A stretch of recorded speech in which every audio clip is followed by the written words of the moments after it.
Hunter, you exceed expectations. You are far more exciting and complex than any specimen in my sanctuary.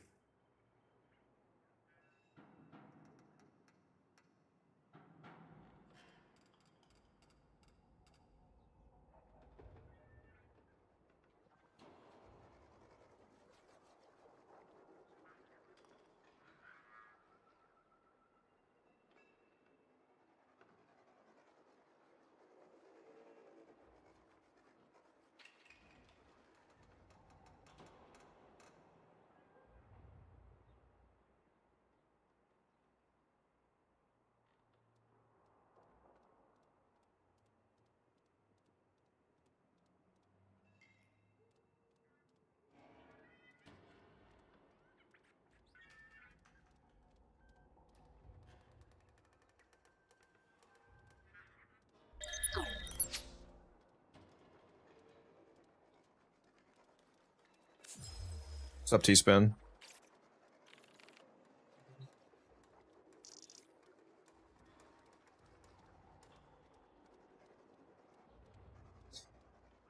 This fucking YouTube video is still not in 4K. You gotta be shitting me.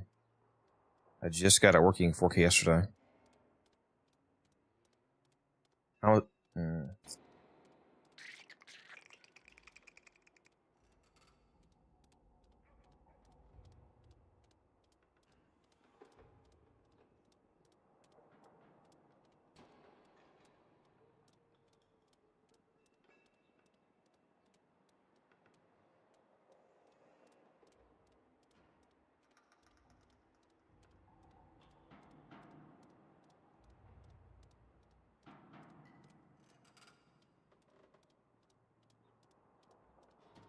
So. Okay, well, apparently I thought I fixed it, and I did not. That's cool. That's awesome.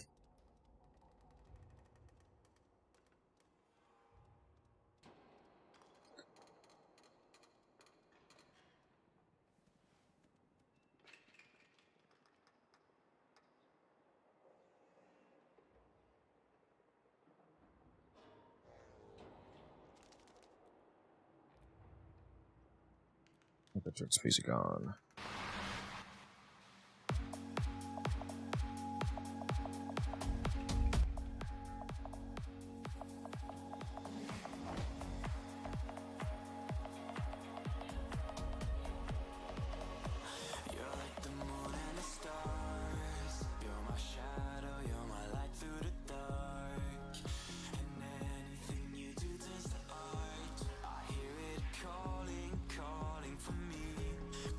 Alright, so I think I know how to actually fix it.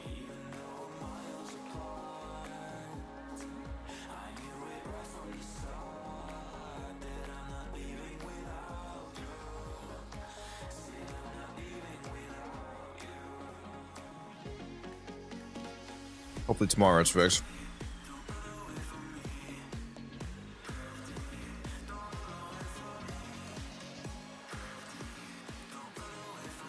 I'm gonna go make sure Twitch is actually working properly. As it is. What's up, Ashton? How you doing? I wanted to thank you for your mod walkthroughs. Helped me tons. Glad it helped you.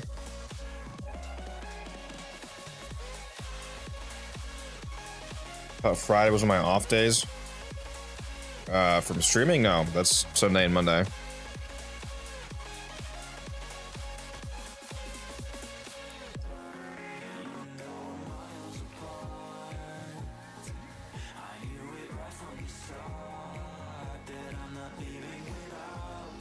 What's up, Gub? How you doing? All right, let me check the YouTube chat situated.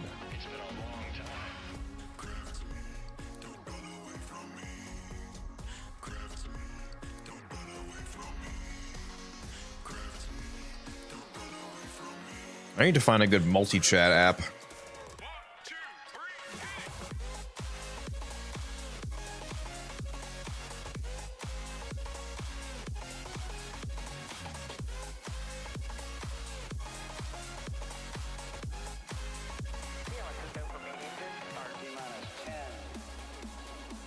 life of me, I cannot figure out how to get YouTube back on this multi-chat that I'm already using.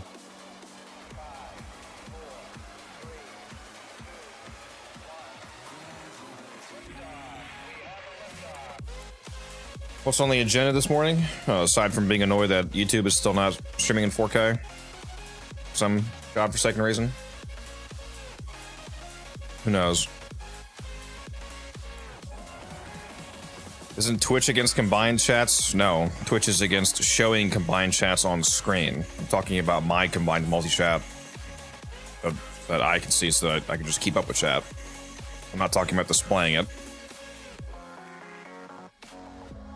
The thing you're not allowed to do is when people, I don't even put chat on screen because I think it's kind of annoying and it just blocks the game. But when people have their chat like rain down on the actual screen and showing what people are saying on the stream itself, you can't have that be combined. That has to be Twitch only. Now I can have a multi-chat if I feel like streaming to Twitch, YouTube, TikTok, Instagram, and Kick all together at once, and I want to actually keep up with all those fucking chats. Then I can have just a combined thing on my screen.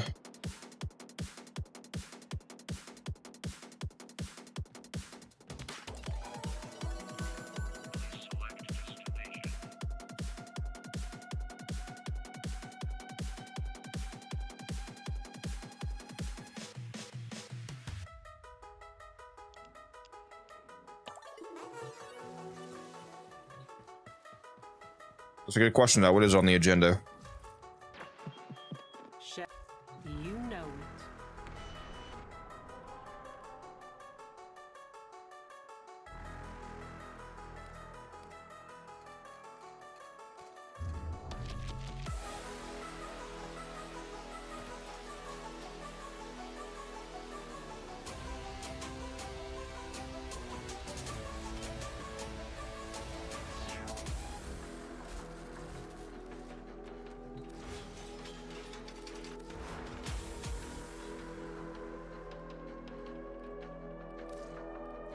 I'll finally take velocity off center because I keep forgetting. It's a little bit too much fire rate, I feel like.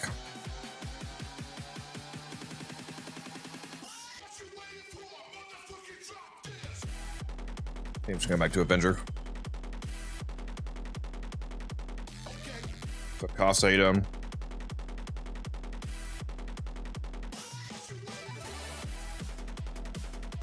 Now you play too much when you're 2-year-old. Here's the Great Kim, and it's like activating a sleeper agent he is glued to watching. It's fair. If you're not turning your 2-year-old into a sleeper agent for Warframe, are you really playing properly?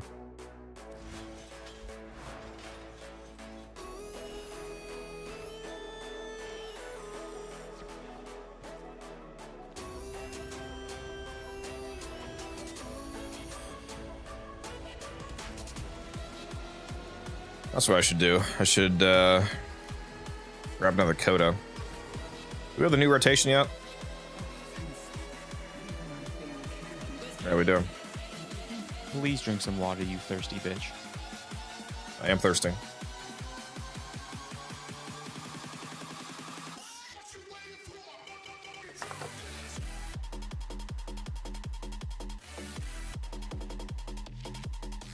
Some cryo. It's the hardest farm in the game, in my opinion. Hardest farm.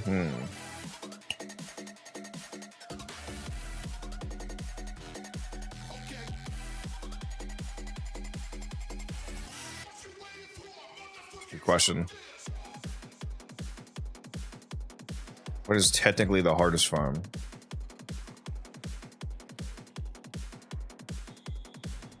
It's actually not very hard, I don't think, anymore these days, but Eidolons seem to be consistently hard for a lot of people. Perhaps not because the content is actually like objectively difficult, you might call, but nobody really does it anymore. So whenever somebody does have to do it for some reason, they don't really have anything prepared for it. A lot of the time, it seems like.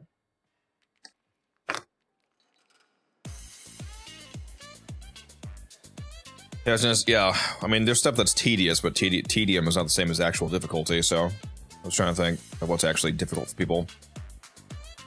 Doing like a lot of eidolons in one night is pretty hard for a lot of people.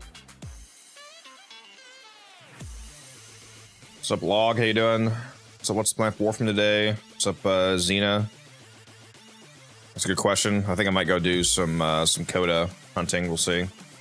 Yeah, base is just always the low-ass percentages, yeah. What's up, Cat? How you doing? Fairly new player here was recommended to your channel by a friend for advice. Well, you have a good friend. What would you say is the best way of acquiring forma at a consistent rate? Would you say buying is a viable option? I mean, I buy a ton of forma. That's what I spend a huge amount of plat on. If you have the plat for it, then, I mean, yeah, you can. That's obviously the fastest way to get forma. I would recommend that you keep one building constantly. You can build a forma every 23 hours. If you do Fisher missions like I do, you know, I enjoy Fishers. Just grab the occasional forma from your relics that you crack open, especially when you get the silver tier forma crack, which gives you 2 of them instead of 1, which is really nice. Aside from that, I mean, yeah, those are really your only 2 options: is build them or buy them. And then you have the occasional rare third option when the what's that event called comes around. Operation Plague Star comes around, then you can do the event for built forma. But in terms of consistent options, yeah, just keep one building every day. Make sure that you always have a blueprint ready to go from, like I said, from cracking relics. And then if you do make extra plat, then sure, you can buy some. Yeah, I saw the Jade augment.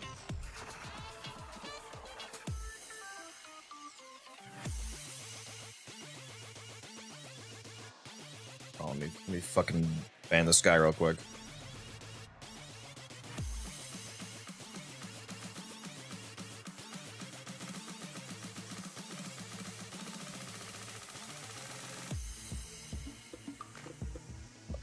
People selling views, so stupid. That was a 50% path assist, that's nice. Wasn't the last path assist really high? The last path assist was 60, wasn't it? They really want you to max out the path assist, apparently.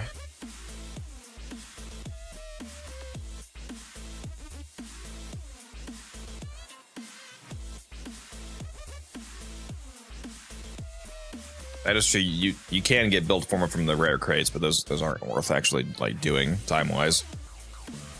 Help! The average player, if you craft one every day, you don't need to buy them. But I'm too bored to do Fishers consistently. It's funny because I like Fishers. It's one of the things I do the most of. Yeah, buying them rather is definitely a viable option. You just need a plat for it, obviously. Lots of platforms in the game though, especially if you like doing Fishers. Speaking of which, because you can just sell prime parts. Alright, which of these do I need to actually finish? Probably the Tysis, although 25% is a bit painful, to be honest.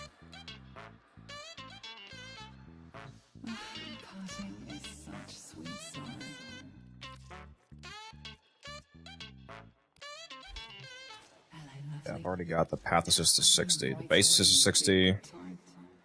I probably need to get the cost assist to 60. Let's do this again.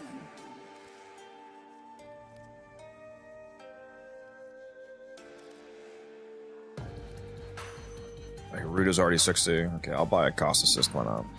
So, your idea of a good time. It was lovely catching up.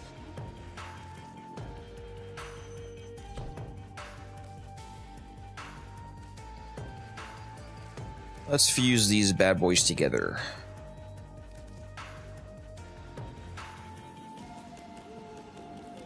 Oh, gotta type fuse, not confirm. Whoops.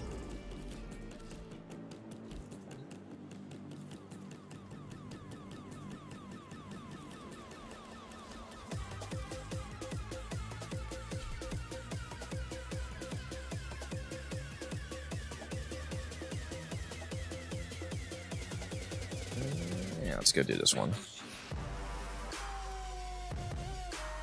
Need Fishers in 99 and a disruption mission. Yeah. We shall starve the tech class of vital nutrients by forcing it to create legacy Would you say is a good fisher, frame, or loadout? Well, I mean, that depends on the kind of mission that you're doing. If you're still game. If you just want to chill in a survival fisher, for example, like my favorite survival, the conjunction survival, Omnia Fisher, you can check out my gyre config. You can look at my gyre videos, like the my newest gyre video, which is like it's a double augment build using the new augment that we got. If you like a weapons version of the build, if you go to the gyre video before that, you can see just a pure ability nuke. You can basically just stand in the middle of the room and gyre kills everything for you.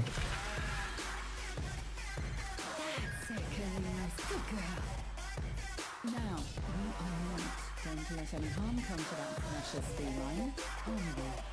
By the way, if any of you are not already in the Discord, fuck, why is it not letting me type? Why is it making me log in again, dude? Hold on. I fucked up my OBS yesterday when I was testing stuff. I think it logged me out of everything apparently.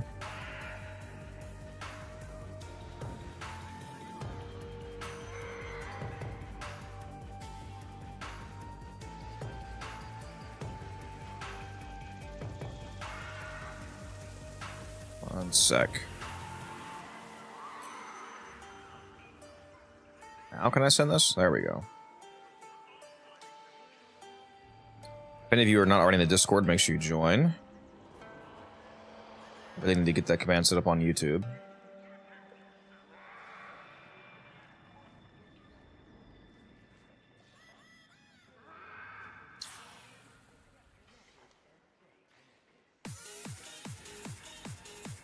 I don't even know. Can you even pin things in YouTube chat?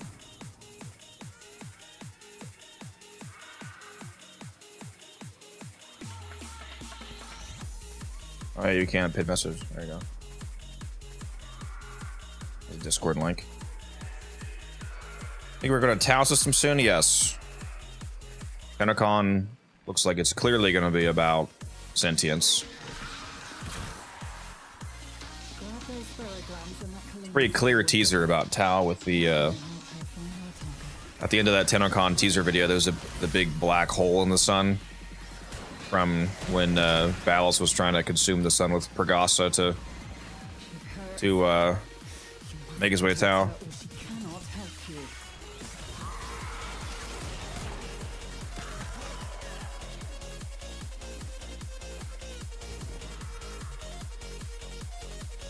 Can I hack this, please? Viruses are dangerous.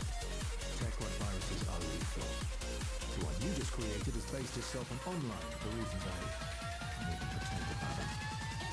But I doubt mimicking a boy band will make it any less of a headache.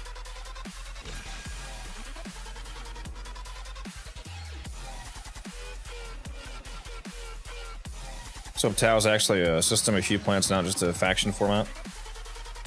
Yeah, if it's actually like a new Star Trek, that'd be crazy.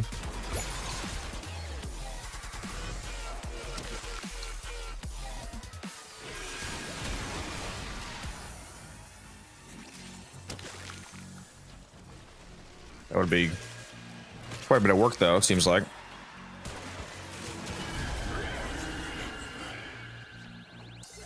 Kalimo's found the Legasite. Harvest it. I'm assuming that'll be in December or whatnot, somewhere around there. Usually December is a major update. I do look forward to Isle Weaver coming up, though, very soon here.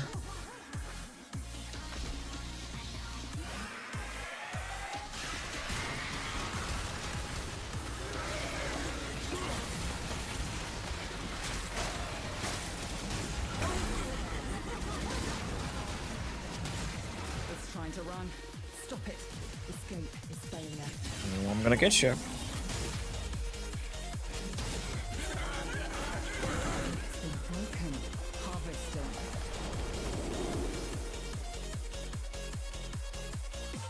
Oh, what? Because of the tower resistance? It is done.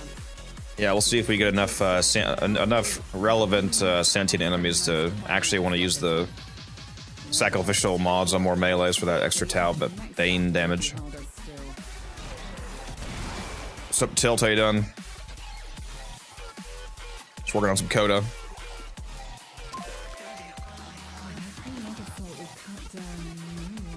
Fucking hell, I've got to get a multi-chat set up, dude. Looking at these two different chats is annoying. You guys aren't annoying, to clarify. My setup is annoying.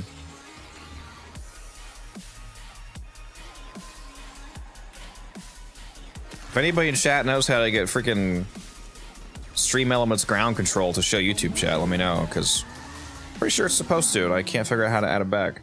Find Kalimos.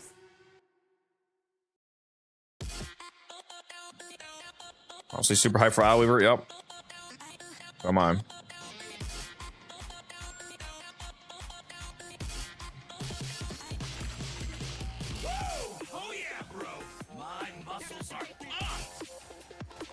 Let's see if I got 15 again.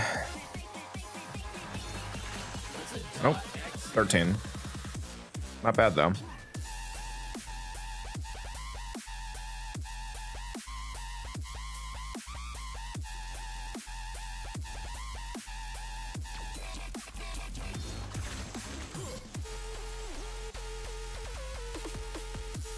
So I should be able to do that one again. Let's rack up some extra antivirus mods. The Beehive works tirelessly to support its clean. The tech plot holds resources to grow and evolve its legacy. This is a quick ass way to get daily standing. 11,000 standing for doing a legacy capture. Follow Kalimos. She will track your prey. Any 60% available right now? No, not right now. Last rotation had or no, that was 2 rotations ago. 2 rotations ago of this, like this same rotation had a 60% path assist. The path assist is pretty high again though, it's 50%. So if you didn't get that 60% last time, you can grab the 50. No 60s though.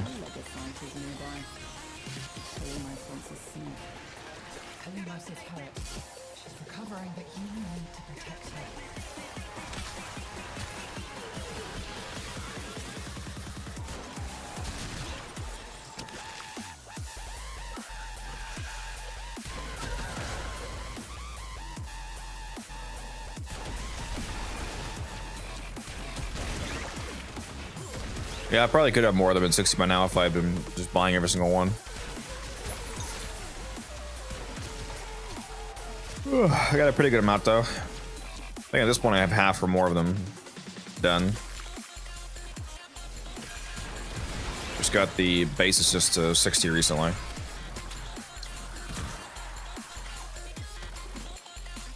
Does melee duplicate Zada Whisper double combo gain? I tried testing but not sure. Zada's Whisper would not. No, that would not count as an extra melee hit. Even though it's functionally multi-shot, I don't think that would be coded as an extra melee hit. Duplicate, though, I would hope so. I don't know for a fact, but duplicate does code your melee as hitting twice. So it would make sense for it to build combo twice as fast, but I don't actually know that it does that.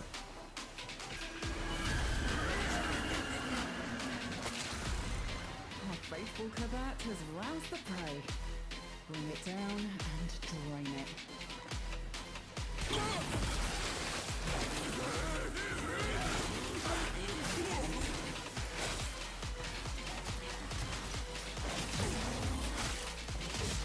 Why don't you turn invisible on me, sir?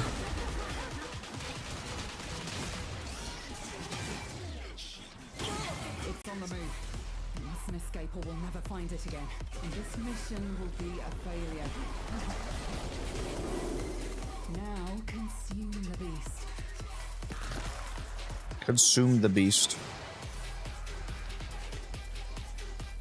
Me ordering a Dave's quadruple hamburger With a fleeter extraction now, at Wendy's. Have it in you. Ask Kalimos to find the next legacy.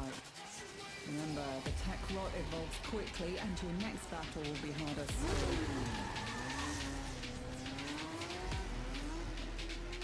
Yeah, I already have a multi-chat that's supposed to work, Spartan. I have Stream Elements ground control downloaded. I just don't know why I can't get it to show YouTube chat.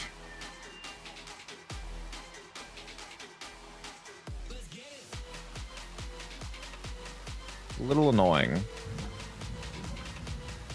I'm probably just blind and it's very obvious.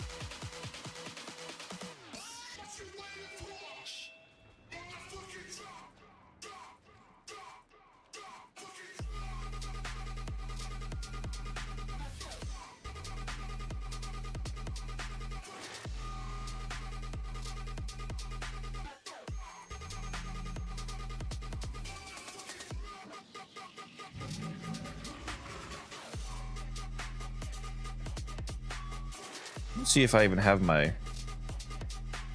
YouTube connected. The stream elements, because I should.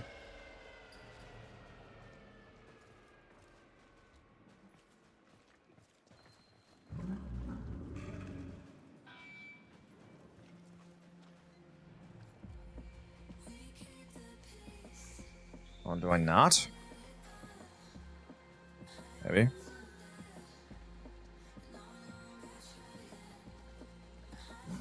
Maybe I am special.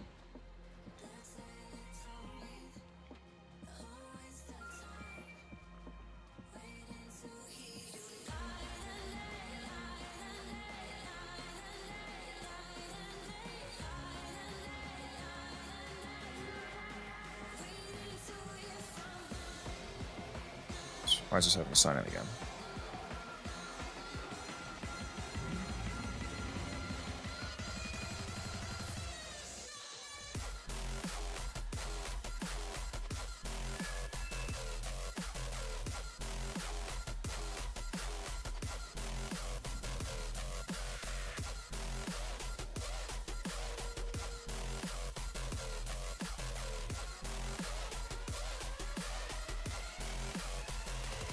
Bro, what is it? What the hell is this thing doing? It's making me make a new fucking account or something?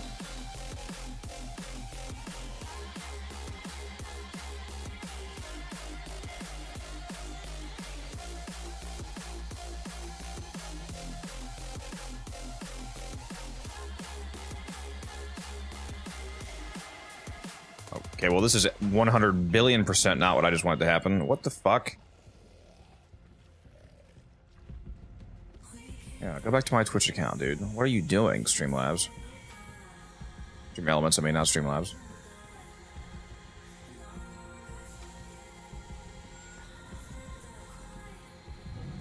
So, I'm so confused as to the point of this.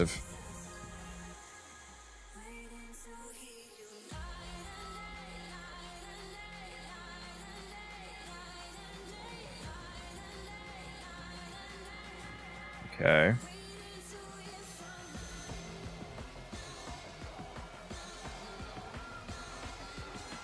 Let's close this and reopen it.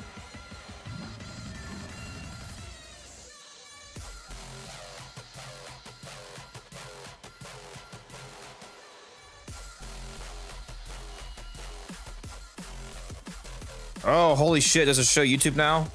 Oh, somebody on YouTube say something. Somebody watching me on YouTube say something.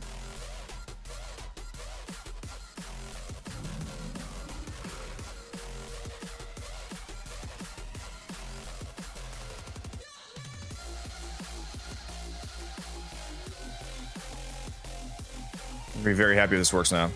Oh my fucking, dude, it works. Looks like it works now. Okay, I just added YouTube chat to my ground control. Alright, insanely based.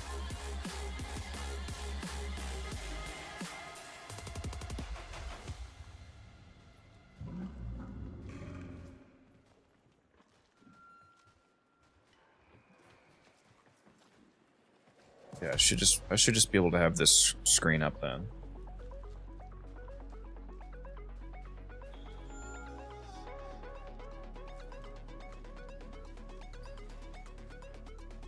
Okay. Sorry for the wait there, lads. Turns out I am special. It was actually quite easy to add that. I just their login system was a bit disjointed. Okay, what was I doing? Let's see here. Exterminate, you got it. Your enemies have removed fears. Use all that you have learned.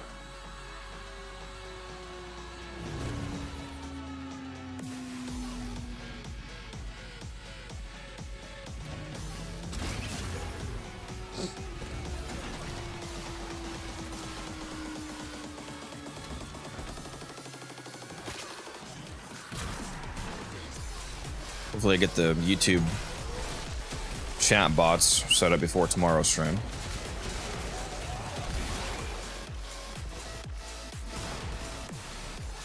Because I still don't have any of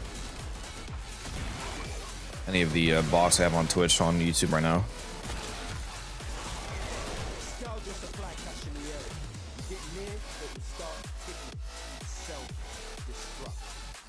Where the heck are all these guys? Because they're right below me. Supply cache flipped into self-destruct. Get worksy. Fewer thermal charges your pocket. Know this. Open that thing and the tech bubble will round up. Anybody else kind of wildly annoyed occasionally with these miasmite enemies? The little maggot type guys that spawn off the guys here sometimes, and they just like completely fuck up your mini-map because they all count as an enemy. I think I don't even know if they count towards exterminate thresholds, for example, but they fill up your fucking mini-map, but they make you not be certain of where you're actually supposed to go because there's now markers all around you. They're not like real enemies though.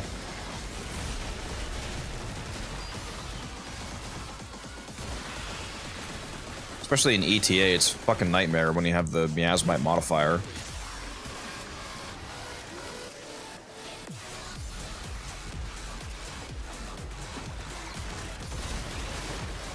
Am I going crazy for spending like 200 plat on loadout slots? I hate not having all my builds set up now. No, you're good. You're chill. I have I don't think I can even buy anymore. If it makes you feel better, I don't think I can buy any because I bought the max amount.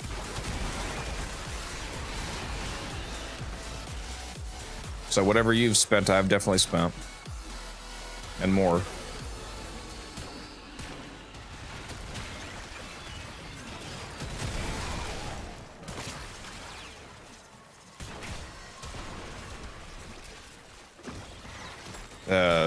Yeah, the miasmites. Quit in time, fam. Bring it home.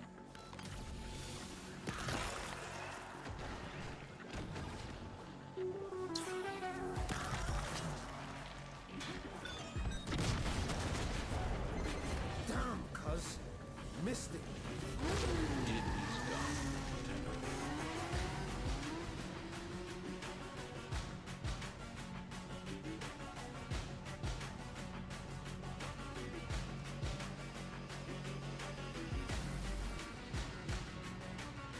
You can see if I can buy more loadouts.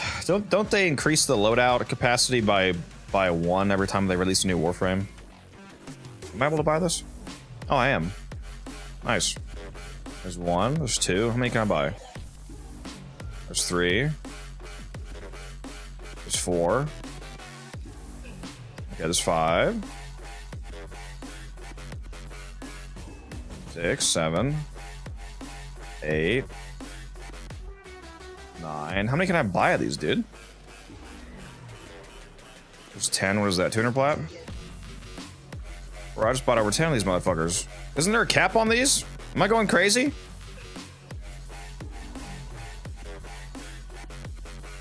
No, there we go. I just hit the cap. Okay. I just haven't bought any more in a while. Yeah, max extra slots. 29 out of 29. There we go. I got all these open slots now.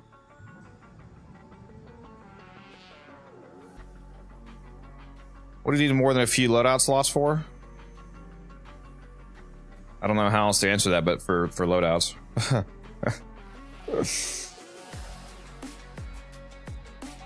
29 less than the, no, 29 extra slots. I don't think there's 29 total. What is this? What are they? 1, 2, 3, 4. What are these? 6 across 6, 12, 18, 24, 30, 36, 42, 34, 5, 6, 7, 8, 9. What is it, like 49 loadout slots at least? Oh, is it 60, 60, or not, yeah, not 49. No, 49 out of 62. Because I haven't made them yet. Why can't I see them though? Wait, am I going crazy? But yeah, you're right. It's 62. Forgot this right there.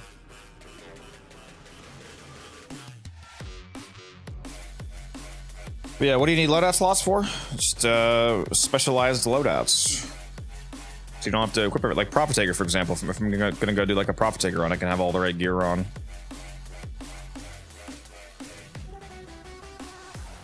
Yeah, niche builds. Niche builds.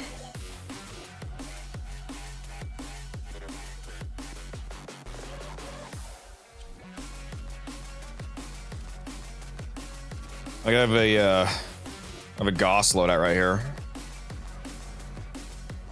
So Mecha Goss with a got Naramon preset for the school because it's a melee setup. And then on the Okina, instead of my A config on the Okina, it's my Wrathful Goss setup. So, you know, stuff like that. Don't gotta put on all the specific things.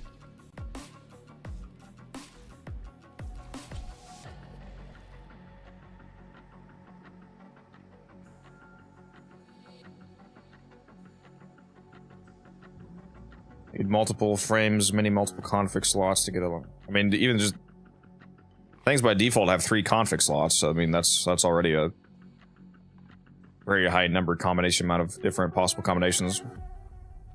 But yeah, build was the infinite red line, no thermal sunder. No, it's my Goss build. My Goss line it uses thermal sunder technically. It's just not to actually like hit people.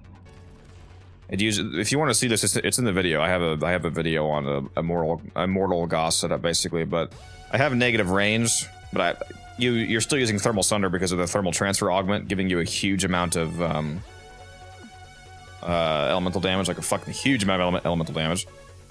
And yeah, you keep red line up pretty long time thanks to the duration, and you're completely immortal as long as you with fast deflection plus arcane aegis plus your battery passive.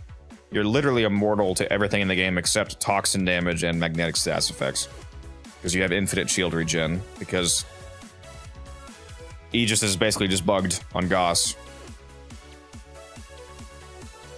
So, yeah, it's pretty good. Is Saryn fashion though? Glad you like it. People do be liking my Saryn fashion.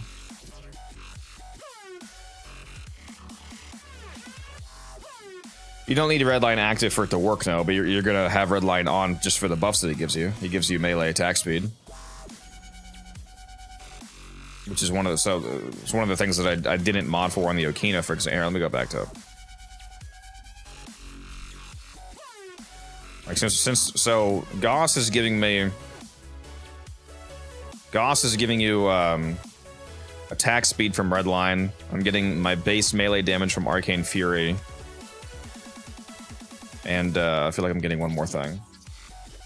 But at least those 2 things I don't have to mod for on the weapon. So I don't have any base damage here on the actual Kino. I'm not using pressure point, and I'm not using attack speed mod because both those things are covered by Goss.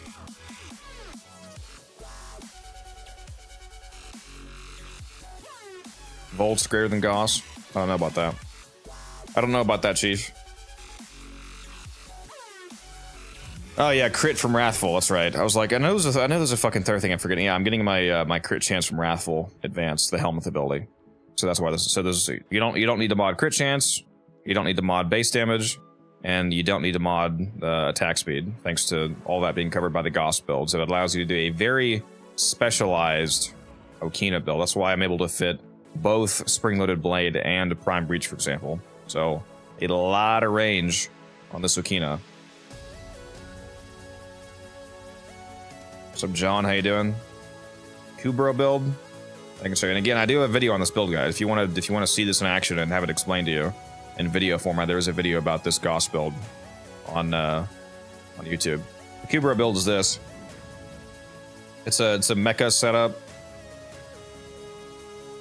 For this one, I'm just using a Chessa. It doesn't actually matter what Kubro you use. You can use any Kubro you want or Predicites, because Predicites are actually also able to use the mecha set. So whatever Kubro or I mean, I wouldn't recommend using the Huros, because the Huros you can't be invisible when you're meleeing, so the Huros would be basically useless. But you can use any Kubro or Predicite of your choice. Just make sure that you have the 2 mecha mods on it. You need to have the 2 mecha mods on your Goss build, and then you need to have the mecha recharge on the Kubro, and then the mecha overdrive on the claws. And then you have the full 4-set mecha bonus. And you will do some very nice status nuke damage from your Okina influence. Give you the occasional 30-meter status nuke. It says companions mark a target every 15 seconds for 12 seconds. Killing the target applies their status effects to all enemies within 30 meters. That's one of the reasons why the heat bonus from the thermal transfer augment's really good, because we have an electric Okina. We can add heat on top of that, which does not combine, so it's pure electric and pure heat both being applied. That is really strong for the mecha set, because the mecha set has, I'm not going to go into the math, but it has some very odd, like, exponential type scaling for each additional damaging dot that you're spreading through the mecha set. So going from just electric to electric and heat is a huge damage increase for the mecha detonation. So it's really busted, having electric and heat on your influence.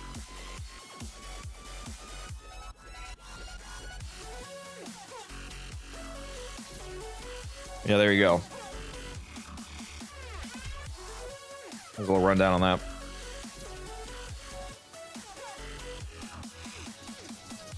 Quick little side note for any of you watching on YouTube. Hopefully you're enjoying the what should be higher visual quality in the Twitch stream. Although I know I'm not allowed to say that because it's apparently against terms of service. Can't mention my other streams. But what I am going to say that Twitch will like me saying is, if you haven't already followed me over on Twitch, I would appreciate that. Even if you're not watching on Twitch, if you want to support the channel, we are going for 1,000 followers. We're over 80% of the way there because we recently hit 800 followers. So if you're not already following me on Twitch, would greatly appreciate that. Helps quite a bit. And if you want to get an ad-free viewing experience, you can also go over to Twitch, drop a sub. That way you can watch ad-free. So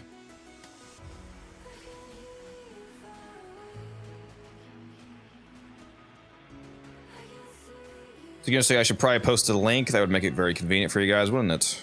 Yeah, let me do that. I gotta go back to my actual chat here. There we go. There is that Twitch link. Only if you're enjoying the content, and only if you feel like I've earned it. Of course. Then drop a follow. Alright, where am I going? Mr. Filg. Maybe just Phil G. Maybe it's your name. Maybe not Filg. Maybe Phil. It's probably Phil. That probably makes more sense. Thank you, Phil, for that follow. Appreciate that.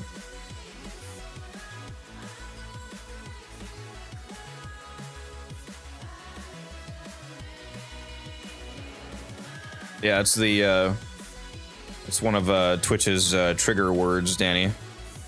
It just nukes my stream into oblivion. Finn, thanks for the follow. Appreciate that. Okay, looks like you played any Borderlands games. Oh, have I played any Borderlands games? Yes. I played the best Saryn you've ever seen on Borderlands 2. Revive you from across the map, baby. Yeah, I played Borderlands 1, played Borderlands 2. Not so much 3. 3 and pre-sequel kind of dog shit compared to 1 and 2 in my opinion. Lots of 1 and 2 though. I played basically every build, but definitely liked Saryn quite a bit.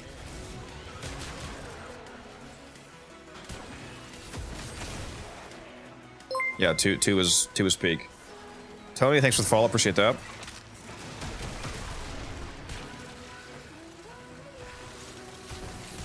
Gonna do a 1,000 plat giveaway when we get to 1,000 followers on Twitch. So stay tuned for that as we approach.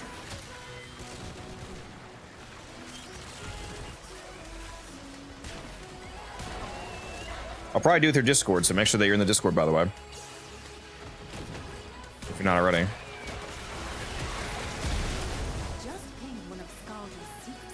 Saryn's your queen. Yes, she's quite nice. Especially when you got her with the drippiest fashion.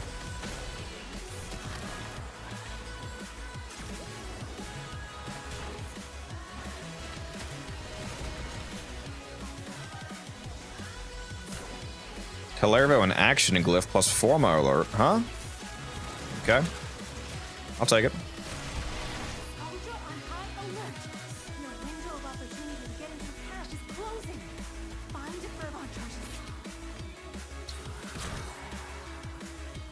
Would modding blast on Tor be useful to be able to keep between corrosive cold or corrosive blast? You could also try just pure blast. That would result in blast toxin because it has toxin in it anyway. That's another interesting combo. And if you're using Rightful Elementalist, both blast and toxin are damaging dots to be multiplied by that. But I mean, just try them out basically. See how they are. I've used blast before. It's not bad.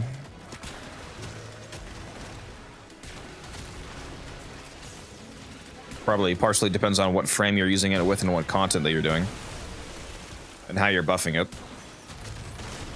You can make blast quite a bit better. I mean, you can make anything better by buffing it, obviously, but you can make, you know, the blast AoE damage quite a bit better, of course, if you're using something that buffs the blast formula, like if you're getting a ton of base damage from Chroma, for example. All right, should I go after this cache?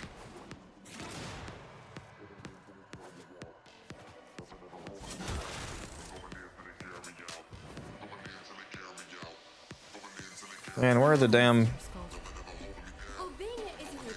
There's one. I mean, they will be when you're all done. Keep it up. I feel like I used to find these keys so easily, and now I moved everything around. Oh, I just jumped right past one.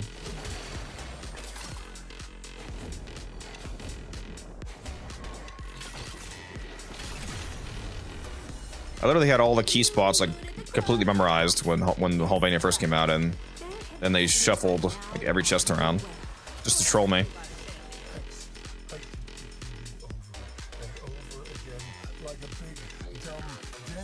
I actually got a Saryn Prime 10 years ago. What's the best, most impactful I could... What's the best, most impactful I could buy for it? Mod weapon. The Aki Core. The Aki Core with Sentient Surge. The weapon I'm using right now.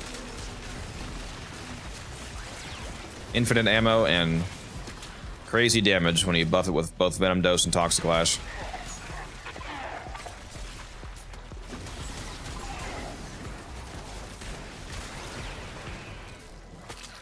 Stay bearded. That's crazy. How you doing? What's up, Jules?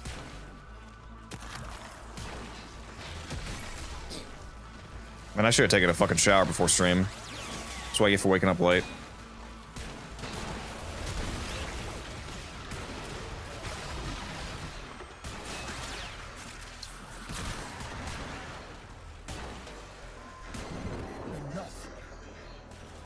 Yeah, Octi-Core goes crazy hard just in general, but on Saryn it's just stupid, as you can see.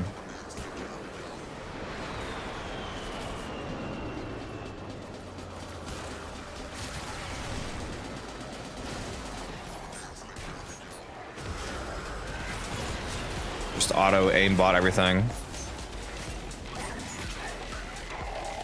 Bro, why is there so many dedicants here? Fuck off. My god, why is there so many of them, dude? I opened the cache up. Jesus.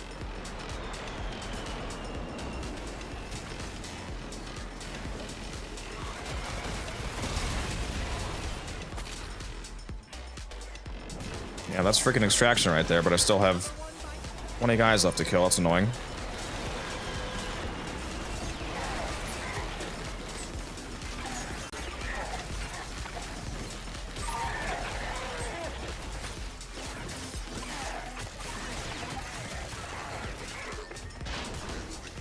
Guess I'm running backward, apparently.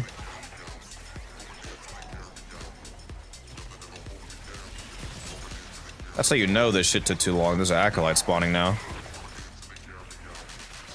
Why is like every single one of these enemies an attenuated enemy? What is going on? That's the last of them. Time to go home.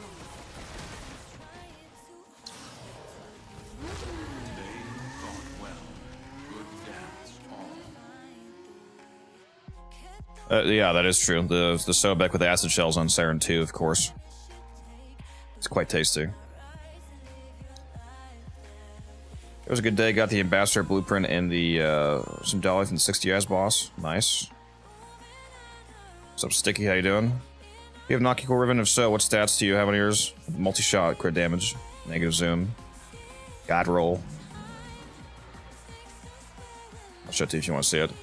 Since I got crit damage on it, I just replaced it with, I just replaced what would usually be Prime Target Cracker with the Riven. Target Cracker gives 110% crit damage, so I just replaced it with the Riven, which gives 122. And on top of that, it gives 182% multi-shot. CCCD multi-shot on mine. Ooh, does that have a negative? The crit chance is actually not super useful if you're using Innervate, but if you're not using Innervate, I suppose that's pretty good.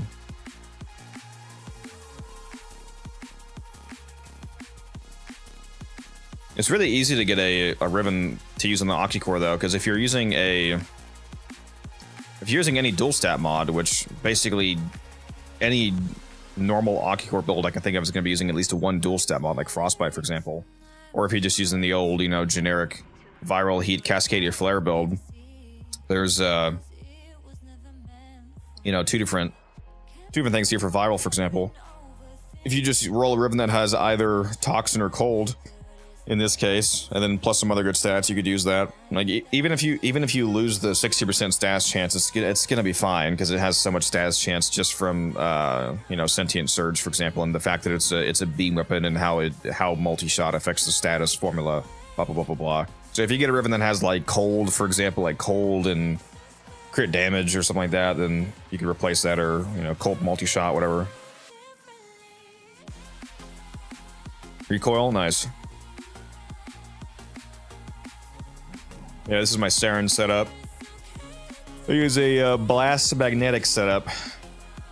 And then I get Corrosive from Venom Dose and Toxin from Toxic Lash, so it's actually Blast, Magnetic, Corrosive, Toxin, Puncture, Radiation.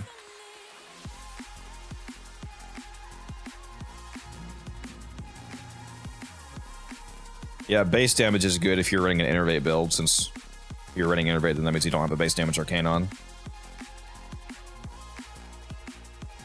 Depending on how many elements you're getting on your Octi-Core, especially depending on certain frame combinations, like Saryn, for example, Galvanized Shot still gives you a lot of base damage.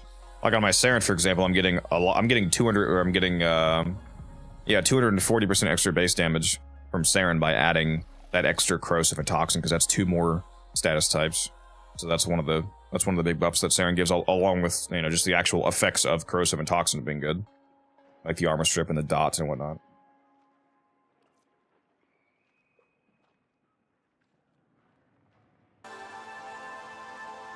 Have you mentioned the synergy between Zada's Toxic Lash and yes, I have before a few times. Or Toxic Lash? No, that doesn't. I don't think Toxic Lash. I was thinking Blast.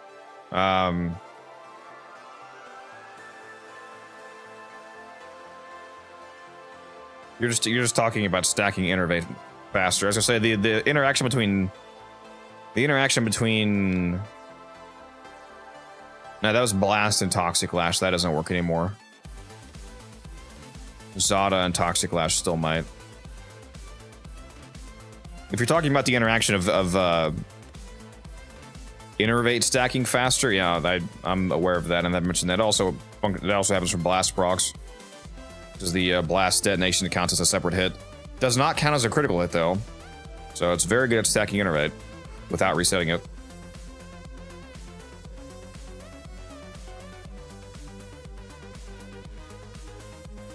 Does Roar make a big difference on Saryn? I feel like everything dies instantly and it was about to try it. Well, I mean, if everything is, if in the content that you're playing, if everything is already dying, then no, it's not gonna make a difference really. Depends on how, you know, how high level you're going and what you want to buff up. Roar is pretty strong on if you're doing a melee Saryn with melee influence, because Toxic Lash actually quadruple.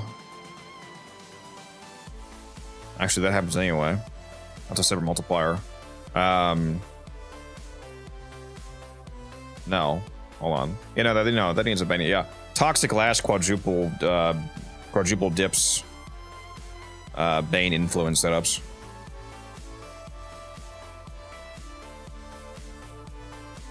And Roar is coded as a faction multiplier. Zada would also be good for melee. No, Zada's always good. Zada's Whisper just has so many broken interactions.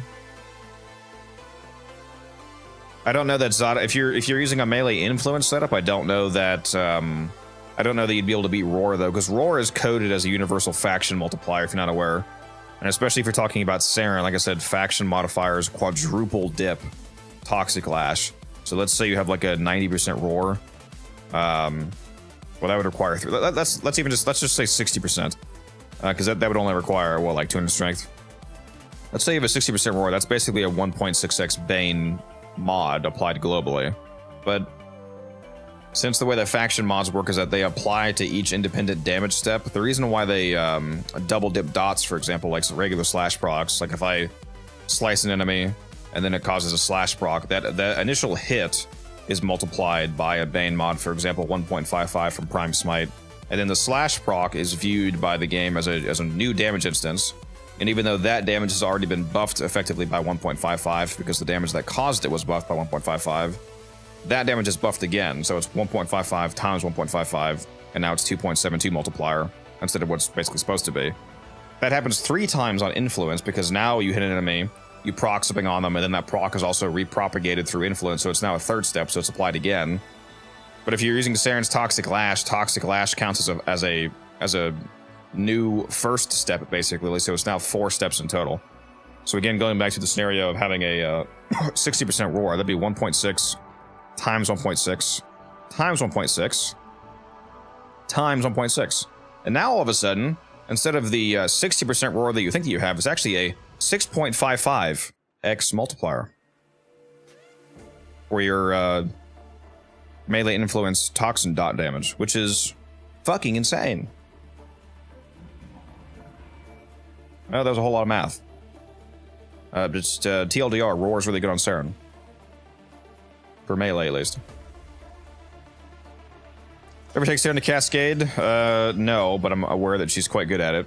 I mean, she's Saryn. Wish they would overhaul faction mods. In what way? Then again, you play level cap Saryn, you probably want Gloom or something for survival. No, if you're going level cap Saryn, you just shield gate with Molt. You just use a catalyzing shields Molt build. Does electricity from Volt work like a mod, increasing the dot damage twice like a singular dot mod?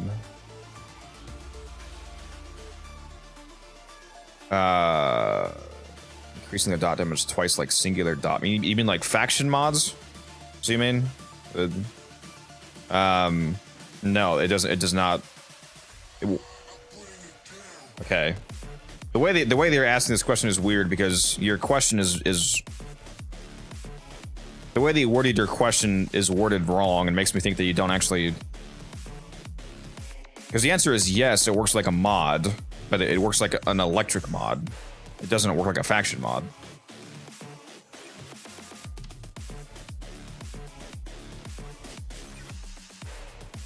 If you're getting 100% electric damage from Shock Trooper, it's just as if you threw on a 100% electric damage mod for the purposes of electric dot damage, with the only difference being that augmented elemental damage is uncombined. That's the only thing that's unique about them.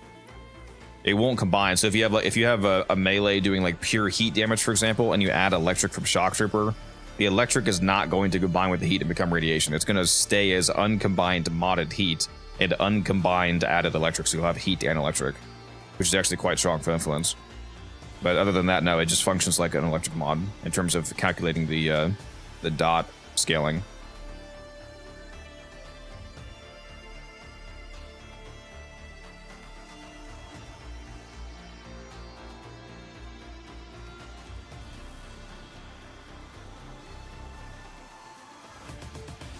If only it worked on exalted melees, as far as I know, it still doesn't work. Did they not fix that with when they fixed the augments scaling like elementalist mods?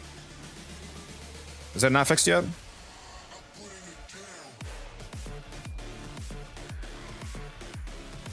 That's highly unfortunate if that's true. We can test that.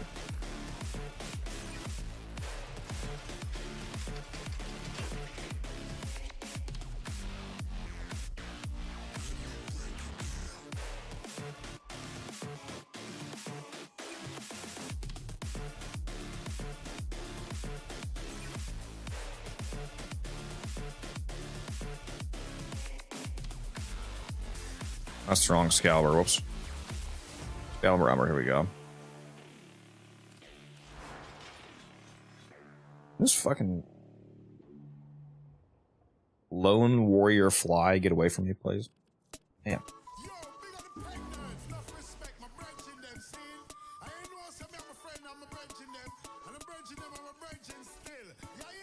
There we go. Let's go over here and let's take off. Oh, that's right. I need to take off Chromatic Blade, don't I? There we go. All right, now, okay, there we go. Now it has no, now it's just IPS. Let's go put.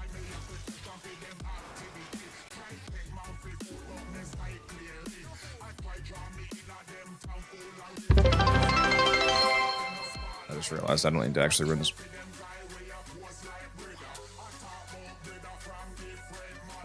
Thank you, Vic Talica, for the follow. It was 810 followers. I was wondering what that fucking loud ass noise was. Oh, sorry, Finn. I saw you. Sorry, can you show your dual Ichor build and do you have a Riven for it? My bad. Let me. I don't even know if you're still here. Hopefully you are. Yeah, I can show you the Ichor real quick. I do have a Riven, and it's a god roll. Basically, it's electric status. Well, status chance is not a god roll. It's my Kina. It's my Okina that has a god roll. Yeah. This is still very good though. Electric status chance attack speed, negative corpus. It's just actually this is my Saryn build, isn't it? This would be more like a normal influence build. If you want to do influence on the Okina, on the Ichor, I mean, you have to actually go viral electric instead of just pure electric because the Ichor has toxin built in, so you can't just mod electric on because it becomes corrosive instead of being electric. So you have to basically get the toxin diffused into something else first. That's what I run here. You could fix that with Shock Trooper, obviously, because that's uncombined electric.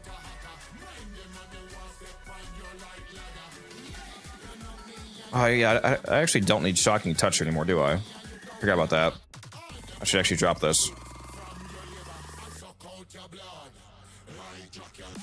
Yeah, I don't need both of these. I should drop that for, I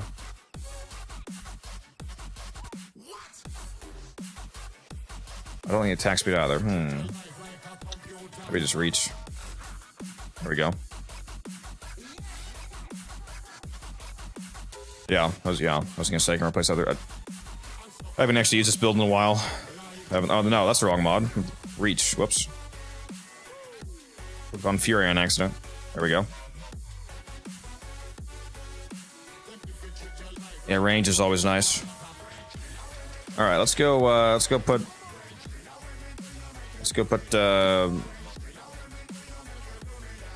Shock on here. We'll see if this works.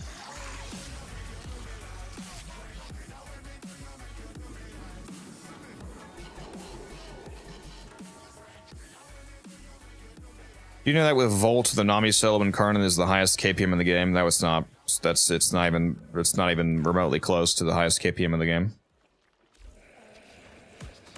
That would be Sight with a electric Sobek resupply setup. There's no melee in the game that comes. There's nothing in the game that comes fucking remotely close to that at all.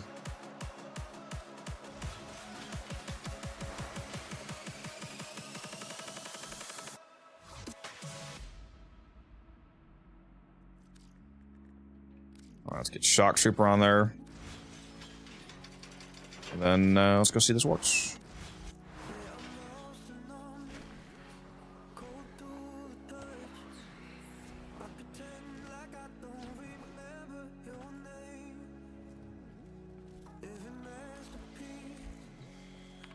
Let's go load to a random mission. Accept your death, and you may yet avoid it. Trust in your training.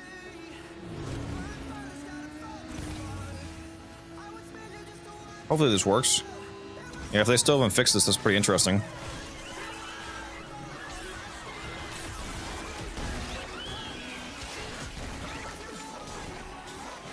I guess without Chromatic Blade, it's going to be a little hard to actually see a electric proc, isn't it? Because I have such low.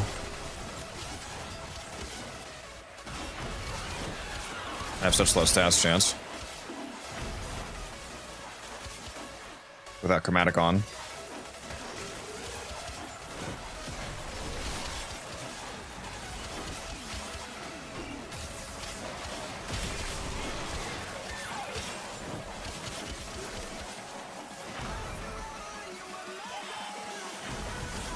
I feel like I would have procced one by now.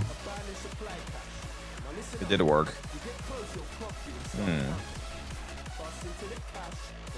I also haven't procced melee influence yet.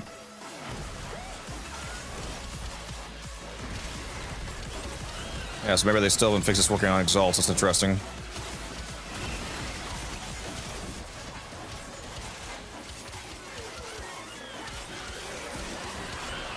Oh.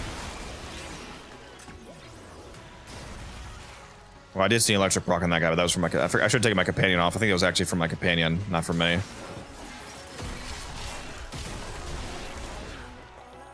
I forgot Shock Trooper's also going to buff my pet. Yeah, I don't think it works.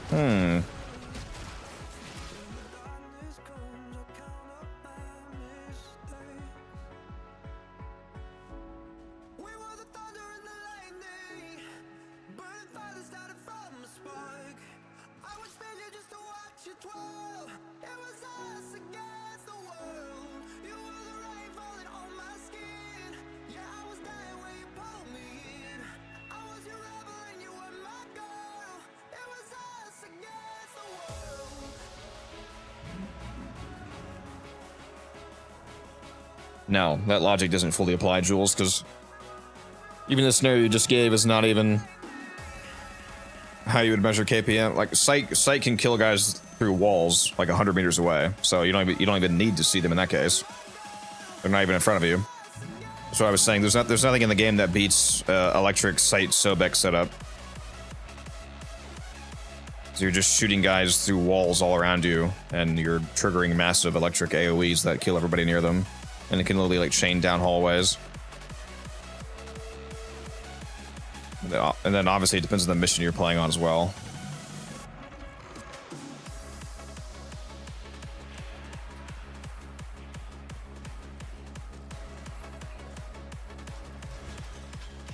I can go throw it on real quick here.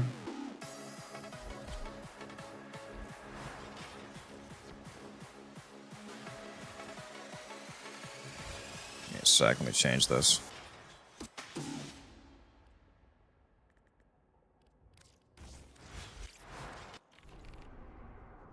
I mean, I'm not gonna get like 500 KPM right now. So I'm gonna do it somewhat lazily, and I don't even know what the mission I would go to. Well, probably Cuba Survival. Maybe if I wanted to get like absolute max KPM, that one's has some nice density. But just to show you how easy it is to get a kill rate on site here.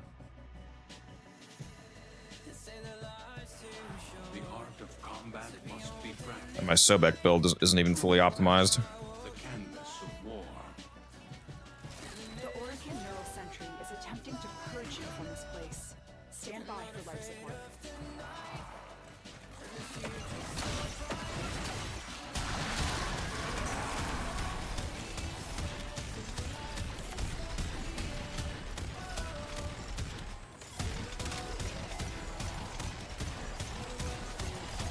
Yeah, this. I mean, how do you beat this?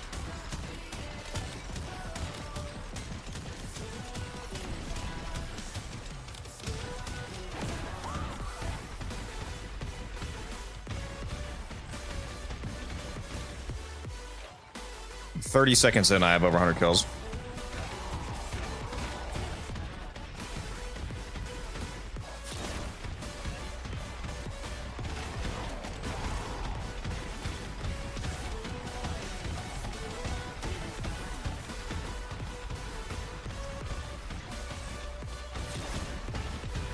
We're about to hit a minute here.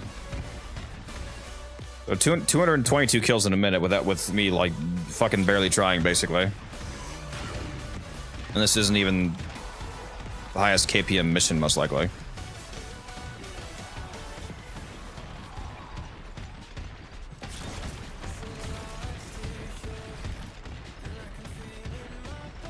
And also that first minute was actually not even an accurate representation of average KPM, because for the first, what, like 10 seconds, 15 seconds, I was just waiting on the mission to start. So I wasn't even actually killing for a full minute, so it's probably more like 250 or 300 for like an actual full minute of killing.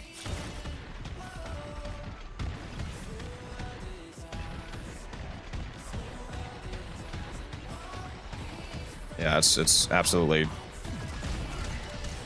Yeah, like I'm over 400 kills now. Yeah, it's ridiculous.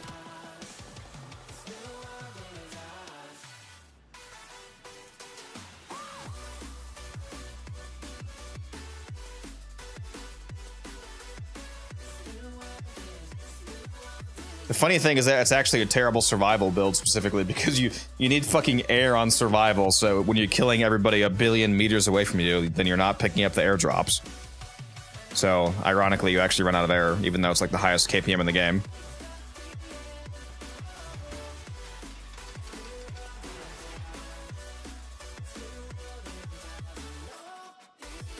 This is the current Sobek build.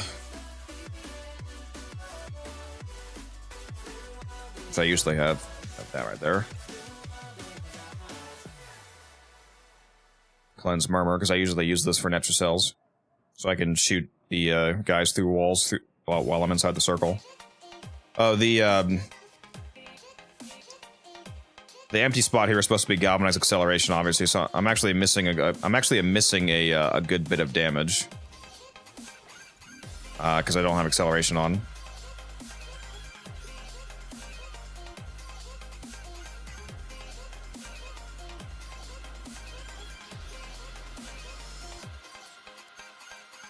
I am fucking one capacity away from being able to fit that, actually, which is funny.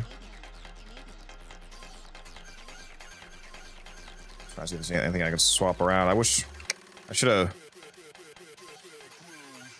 I don't know why I added another matter. I should have added the Vazarin polarity because this costs more. I don't know why I did that.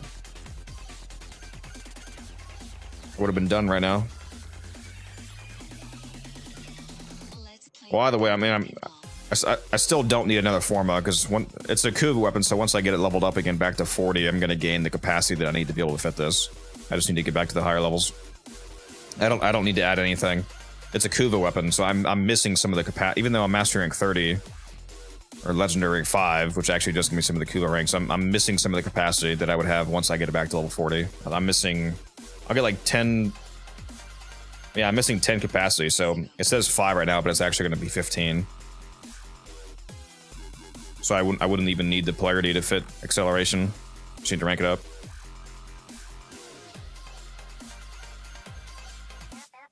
If I don't want to run a faction mod, do I just Helmuth over his 4th roar? Not running a faction mod with acid shells is absurd. I don't know why you would do that. Acid shells scales with... That's like one of the main things that acid shells scales with. It's actually insane not to use that. Typically, you would use, if you wanted to go really hard, you would use Roar and a Cleanse mod, but you can't use Roar on sight. Because if you use Roar on sight, it makes you replace the elemental ammo packs, which is not an option because the reason why this thing nukes so hard is because of using electric ammo from resupply. That's why I have Nourish on instead. Not a fan of swapping between missions, then don't swap it. Just use it for Netra cells or something.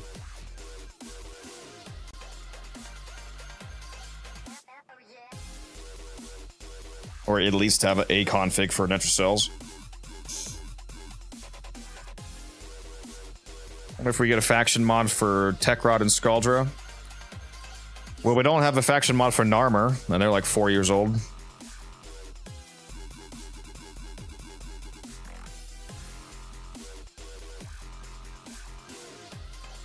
Wish they would allow transfer of forma from base to prime warframes. I mean, Sight's like a brand new Warframe. He's not going to get Prime for years, so... I mean, it's not really much of a sacrifice. You scored 0.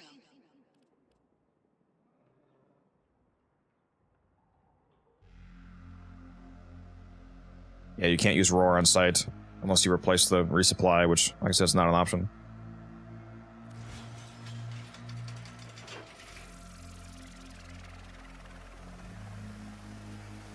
Yeah, I'm not gonna lie. I never really understood the argument of like not wanting to slap like 4 form on a frame because it's gonna get primed in 4 years. Like maybe if it's a much older Warframe and like looking at the schedule, you know it's gonna get primed in like a couple months or something. Makes more sense, but being hesitant about putting forma on a frame that came out like 6 months ago, which means that it's not gonna get primed for 2+ years, 3+ years. It's like, bro, it's not hard to get forma. Don't have any of the faction mods? That's crazy.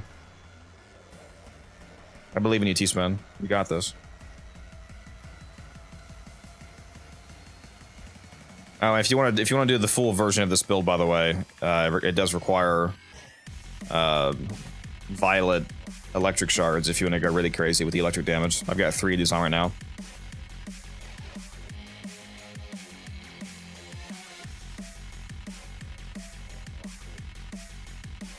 A lot of people would put 5 of these on, but I have 1 casting speed and 1 parkour velocity shard as well, so I just have 3 of these Tau Violets for electric damage.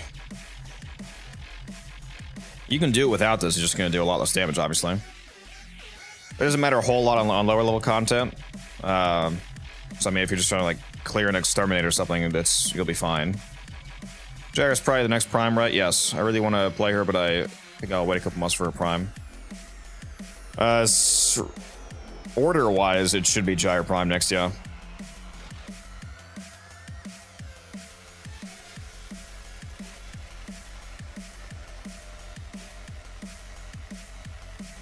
Why would you want to do less damage? Well, you just told me you don't have any of the faction mods, so you tell me, T-Sman.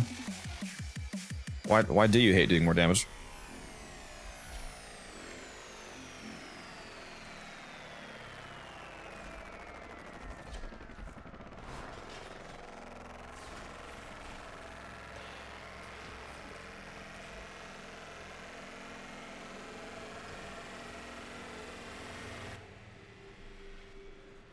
Kill 2 enemies with finishers.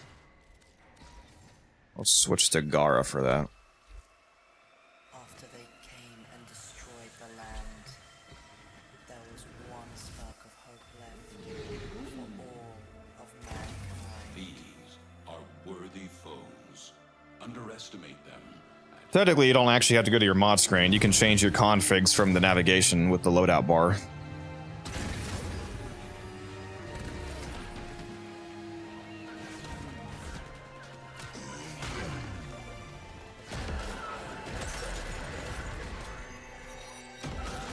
How much strength do you need for a 100% roar from helmets? Well, it's 30% base, so divide 100 by 30. It's gonna be about 333% strength to hit 100% roar. Remember that chili con carne I left in the fridge for 2 months? Let the house scrubbers sit too long, and they'll spawn the same sort of thing, but, you know, with a crap ton of predatory hardware. Shoot off any Oh, hello, Key. How you doing? Guess I'm opening this cache up.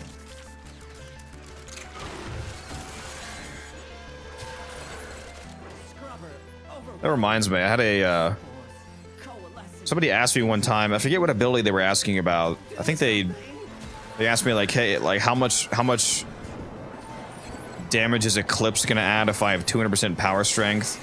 Or like, I don't know the, you know, power formula. And I was like, well, it's 200% at base, isn't it? So double that, 400. I was like, what do you mean? They didn't understand that power strength is just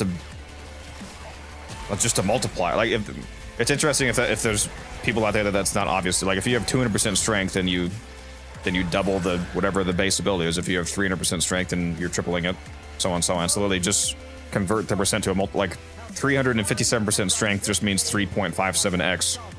It's literally that simple. Thought it was some like super convoluted formula.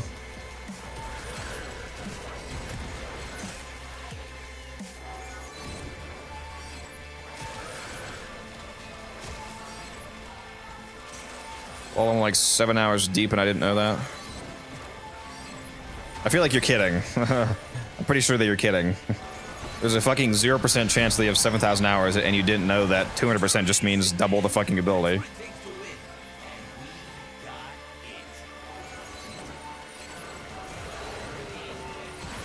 How did you think ability strength worked then? There's no, you're capping.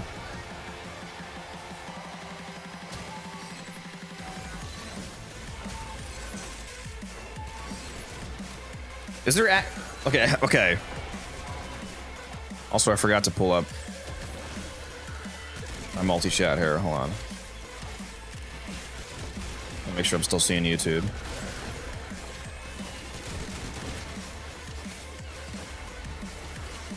Yeah, I am. Okay. Is there, how many people in chat don't understand how power, strength, and duration and efficiency works?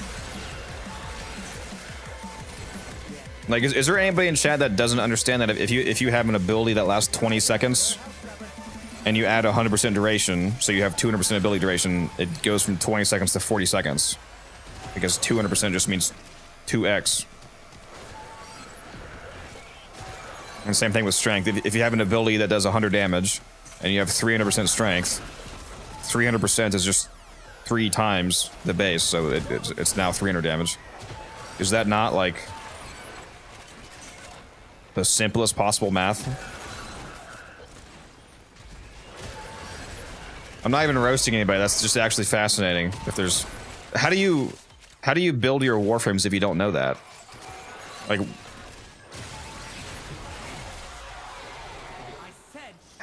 if you feel like you don't know what strength even means, for example, then how do you mod your warframes?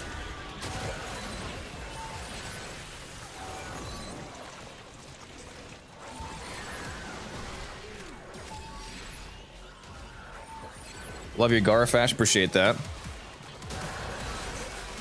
Does go pretty hard.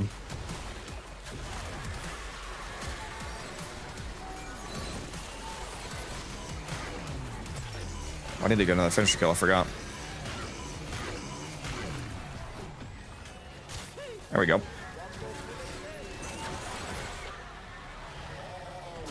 Bigger number better. True. That's all we need.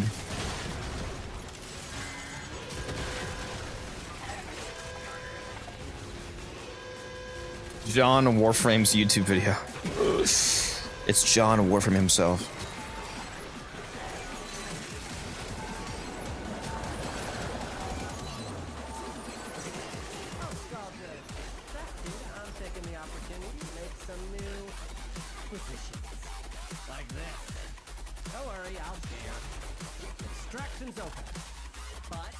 I don't know how well that works for my YouTube videos. I mean, I guess you could just copy what's on screen and run it, but my YouTube videos are usually a bit more in depth, explaining how things actually work, so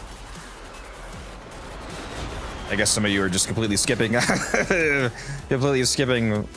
section. Man, do I need to make a YouTube video explaining how power strength works? Like, how all the power stats work?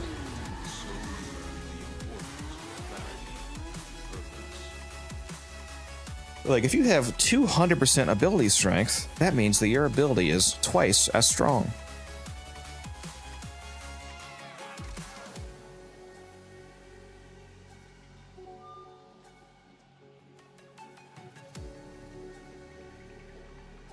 I'd be surprised how many people need builds for some of the Call of Duty installments.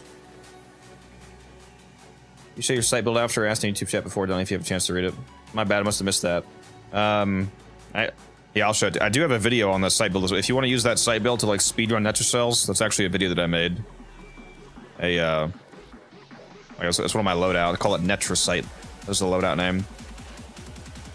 So this site build that I'm showing you right now is my like Netrocell build basically. This is not my normal site build. So if you want to speedrun Netrocells, which is kind of what I was talking about earlier, this is the build that I use.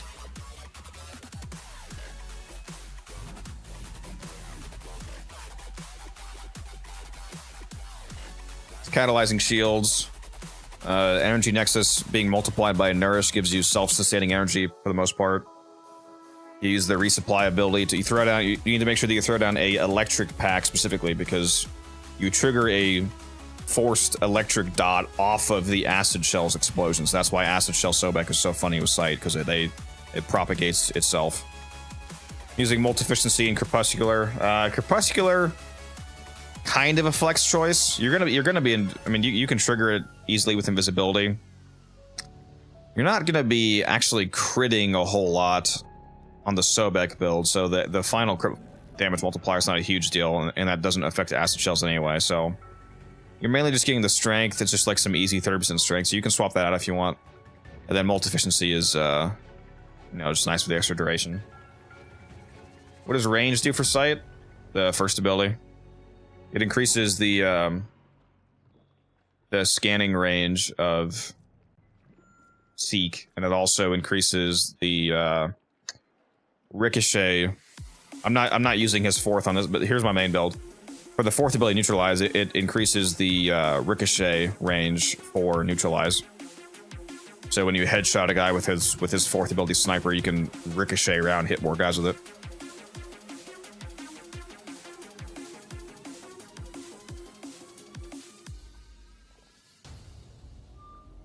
Does it work with shock trooper as well? Yeah, shock trooper is actually the ideal damage setup. The reason why I'm using nourish instead of shock trooper is because, again, this is a Netracell build, and the enemies aren't high enough level to need the extra damage from shock trooper. In my opinion, it's better to have nourish for the energy economy. This isn't buffing the damage of your acid shells at all, but it is multiplying the energy that you get from Energy Nexus. Energy Nexus gives you 3 energy a second. That 3 energy a second is multiplied by nourish to actually be over 6 energy a second, or even closer to, like, you know, 8 whatever energy a second. That way, you won't run out of energy. Because if you think about using sight in a Netracell, if you're playing sight properly in a Netracell, then basically none of the enemies are going to get to you, because you're going to be killing all of the enemies through walls way outside of the circle. So you're not going to be able to have basically any energy drops from enemies. So your energy needs to be self-sustaining somehow. So that's why I'm using Nourish and Energy Nexus.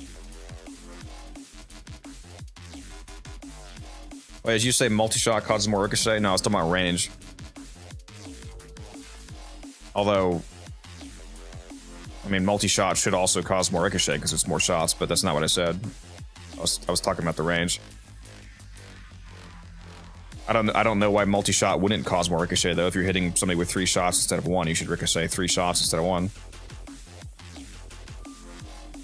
Thank you for the follow, by the way. Econ.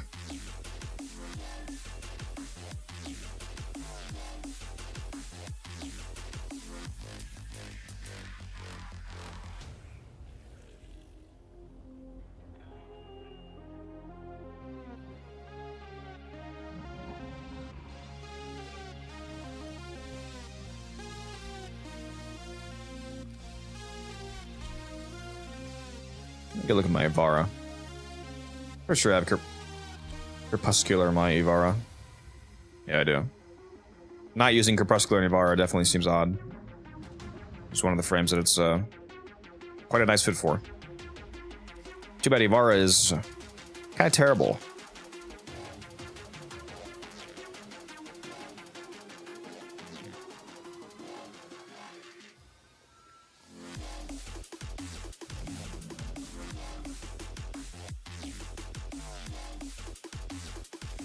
It's a pretty good idea, not gonna lie. I appreciate the effort, appreciate that. Thank you. Appreciate you being here.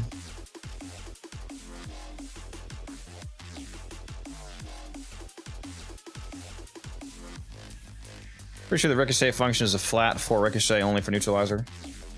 Yeah, is that 4? Is that well, yeah, that might be the ricochet cap, but is that ricochet cap per bullet would be the question when it comes to multi-shot. Scalber Twitch, appreciate the follow, thank you. Hello, I have a question. What's the best early Steel Path rifle? Rifle, specifically rifle, or if you had just said primary, I would have immediately thought of the Phantasma. Like even just the non-prime Phantasma, because it only requires Master Rank 9 to use. But rifle,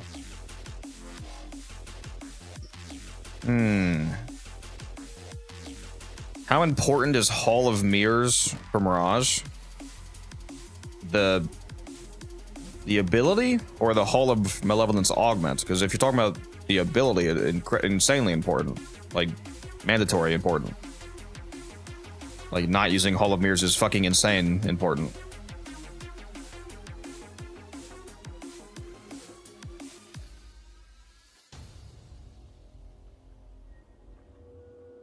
augment. The augment is a nice damage increase because it's multiplicative if you're not aware. When it says up to 50%, that's not additive damage, it's multiplicative damage. So it multiplies whatever their damage is by 1.5. So it's pretty strong. It's not as important though as the other augment. If you were only gonna, if you feel like you only have room to fit one augment on Mirage, which right now, for example, I only actually have one. If I want to do max damage, I would actually need to replace Rolling Guard with the other one. But Total Eclipse is much more important because Total Eclipse, this says, while active, allies within 15 meters benefit from Eclipse, which means that, for example, I could give allies my 600% weapon damage bonus. That applies, fun fact, if you don't already know this, to your Hall of Mirrors clones. Even if you're running negative range, like I only have 34% range because of narrow-minded, so this is only 5.1 meters. That is large enough to where this will hit your clones. Your Hall of Mirror clones, they count as allies. They can benefit from Total Eclipse, so I can give them this 600% weapon damage increase. Fun fact, that's a lot more than 50. So not using Total Eclipse is actually fucking insane on Mirage, in my opinion, if you want to do giga damage.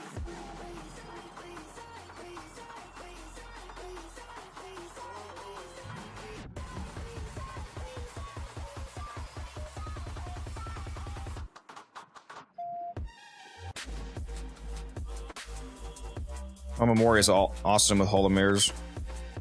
It is a nice defensive ability.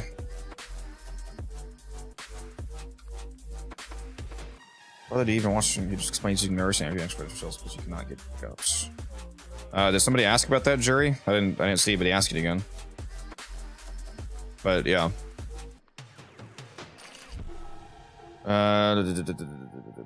Oh, I see him. Yeah, I don't really run the energy nexus nourish thing on site because it's easy to just fly onto a loot pile and replenish, but I do use the energy for shot mod. Yeah, like Jury said, the reason that I'm using nourish and energy nexus specifically on that build is because that build is for Netra cells. You're not going to be getting energy pickups in a Netra cell if you're playing correctly because you're killing enemies outside of the circle through walls.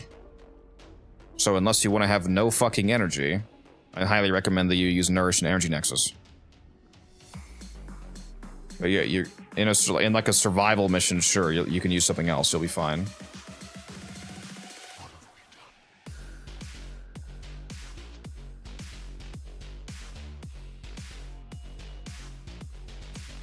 Energized Munitions Mirage is indeed crazy.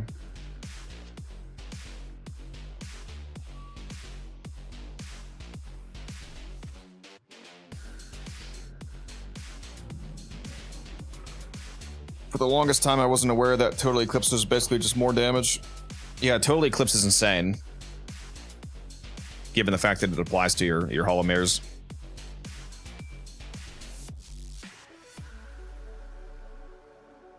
Yeah, multi-shot's better T-spin. I tested it as well.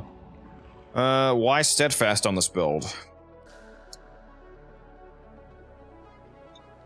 That's a good question. I think I was actually using a different version of this build before. So I see I have Nourish on. You probably don't need it with Nourish. Especially with really high duration. If you're primarily just casting Hall of Mirrors and Eclipse, and especially if you have Nourish for the extra energy economy, then you can drop it for something else like Augmented, for example, if you want more strength. So you don't need to use Steadfast. I think I was just testing something, basically. I probably actually will replace this with Augmented.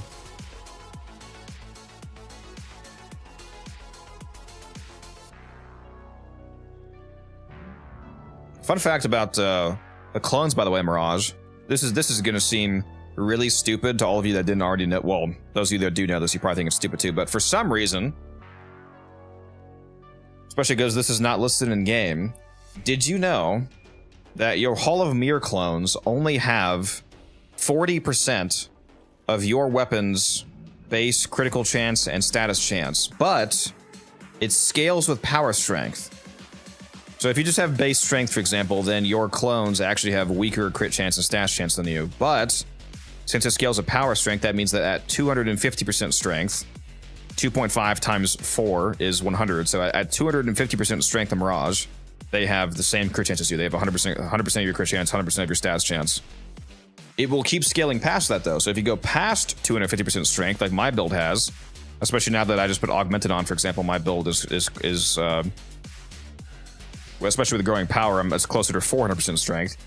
It'll keep scaling past that. So if you have 500% strength, for example, now your clones will have 200% of your crit chance and your stats chance. You know, double whatever your crit and stats is. So your clones might be red critting while you're not even able to, if you have enough strength. Just another one of the funny things about Mirage. Yeah, you can, if you want to do really insane damage, if you combine really high strength with total eclipse with Hall of Malevolence, you will do unfathomably absurd amounts of damage.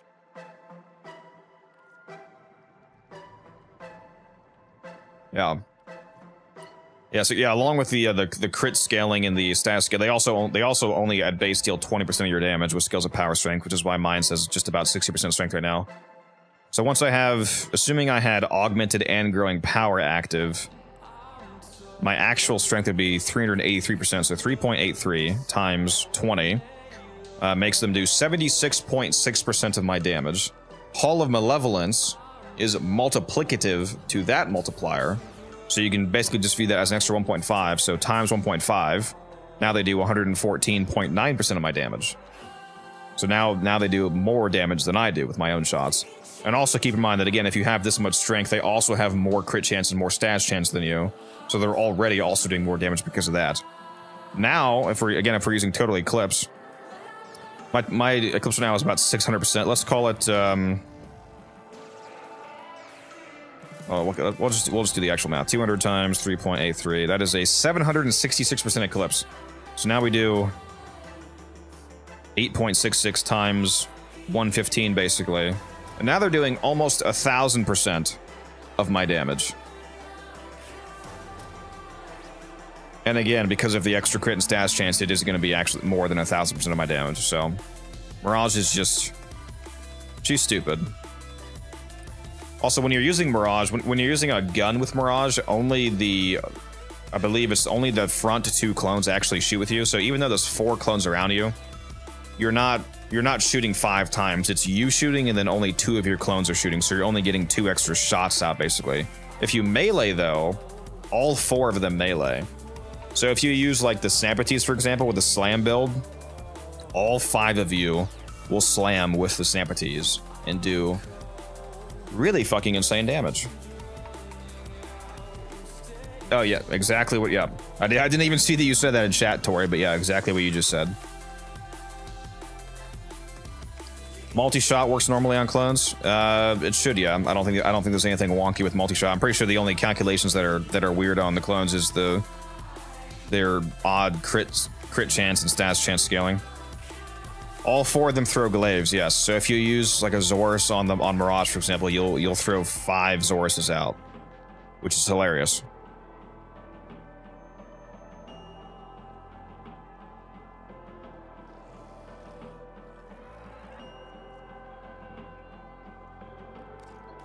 Put rolling guard back on here.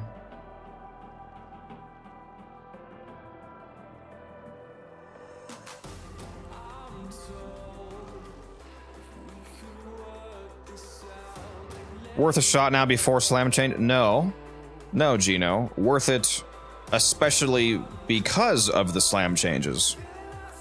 The Snappities is probably going to be the de facto best slam melee in the game after the slam changes, because the slam changes / nerfs, quote unquote, are the higher you jump now is what dictates your slam radius. So instead of just being able to hop an inch off the ground and get your full slam range, you have to, like, you know, bullet jump up, so it takes a little bit longer, then slam back down.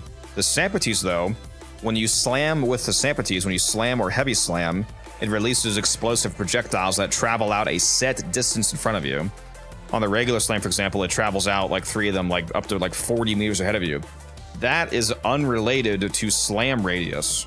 So that range on the Snappities specifically is unchanged.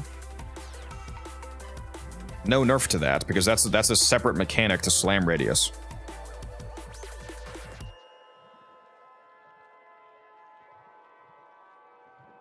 Her only issue being the survivability, but pillars does solve that.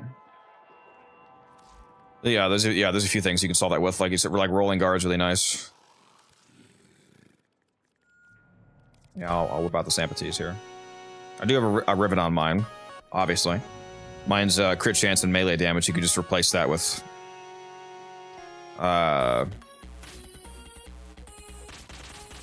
basically anything. It doesn't really matter. It does a lot of damage, especially if you're buffing with Mirage. It really doesn't matter. You could put what would make sense there? Oh yeah, I don't have any elemental damage on. Yeah, put on fucking Prime Fever Strike. I actually don't know why I don't have that on right now.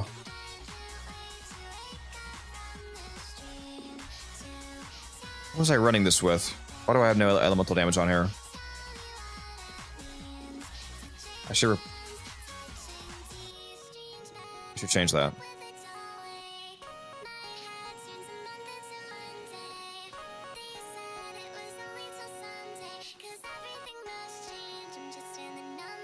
I can't even fit that. Hold on a sec. Let me, Oh, it's not even max rank. Damn it. I probably wasn't gonna do that. I'm probably gonna put Fever Strike there instead of Gladiator Might. Yeah, I think I might have changed this build around because I was using it with some certain frame ability, but yeah, you're gonna want at least one elemental mod, since you know that would be another multiplicative modifier. So you can like throw on Fever Strike for some Toxin, for example.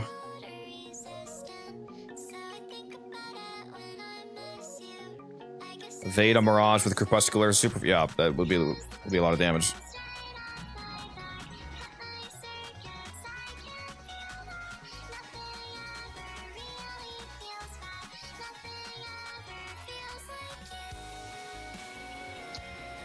Yeah, it should be Galvanized Steel. Actually, I don't know why that's not on there. Oh, no, it's because I have Sack Steel on. I forgot. Yeah, it's because I need Sack Steel. That's right. You can't have both. This is a heavy slam build, so I'm using Sacrificial Steel for the crit chance from Sacrificial Steel is doubled to 440% on heavy attacks, so that's why I was using that. Although in my case, I do have a crit chance Riven, so looking at the math, maybe Galvanized Steel is better, like you're saying, but if you guys don't have Rivens, you're probably going to be using Sack Steel. Am I ever going to try the buffs concentrated there? I already tried it. It's fine. Yeah, I need to actually keep working on my Sampities build.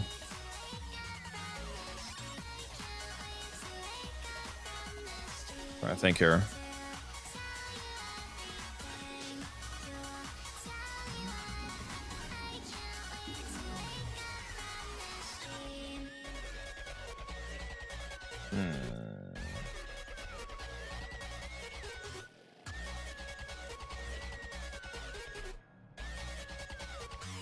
I'll just put on some sort of elemental damage for now.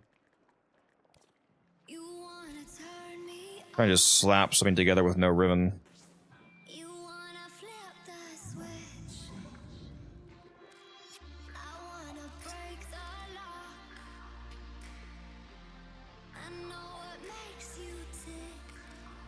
Okay, we'll just throw Gladiator Might up there. Okay, it doesn't matter. If the showcase is with Mirage, it's... You could probably take 4 of the fucking mods off and eradicate everything.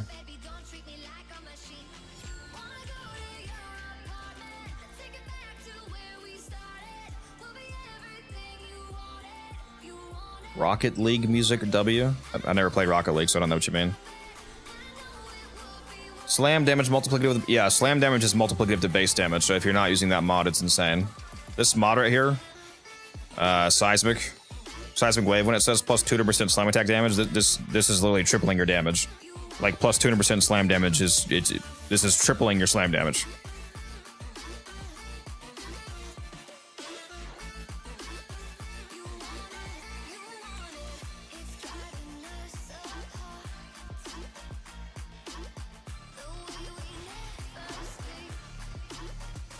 Here we'll go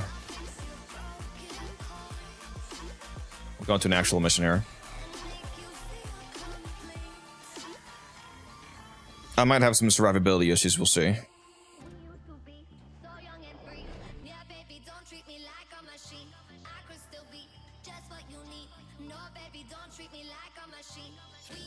Symes waves don't trigger influence. Is this a bug? I mean, I would call it a bug because I feel like anything melee related should count as a melee hit, but who knows?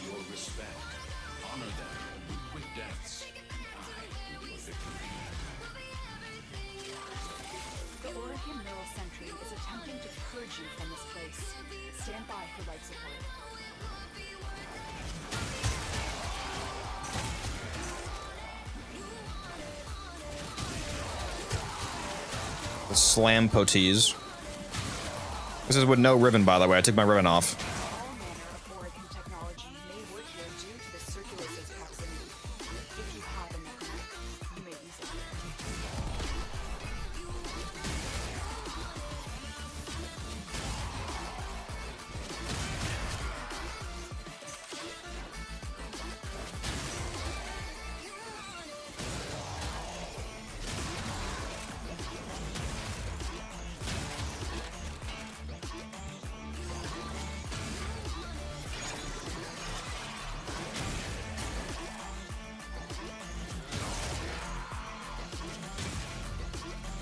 Not gonna lie, the numbers actually aren't as high as I thought they'd be.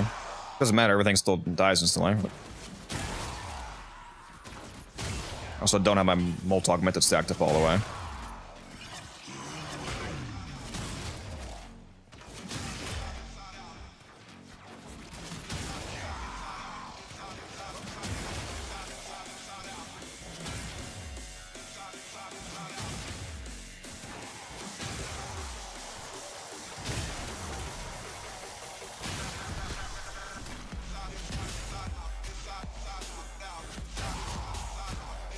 Another thing about min-maxing the Sampity's damage is I think that I don't know if they ever fixed this. What's it called? The melee multiplier might not actually be applying extra damage to the explosions that come off of it. Which, if that's the case, and you want to, yeah, see survivability issues a little bit. I should have used my rolling guard there. If you want to do max like wave damage with the Sampity's, you might be taking reflex off. Just depends. But again, you can use like the most subpar fucking build imaginable if you're playing in a Mirage and still kill everything.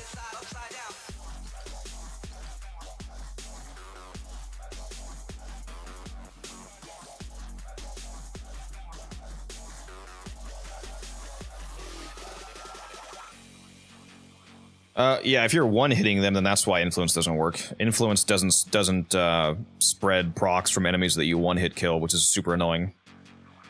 Yeah, it happens on Khora all the time.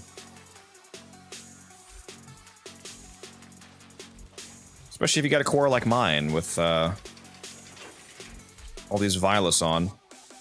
Melee crit damage.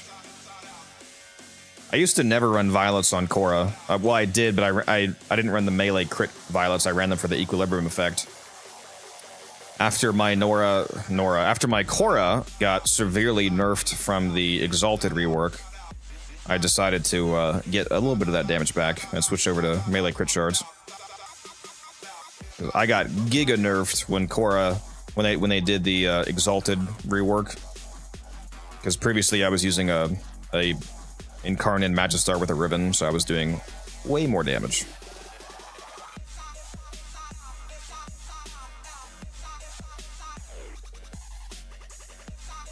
You think the hate would be good on Mirage? I mean, anything is good on Mirage. She does absolutely insane weapon damage.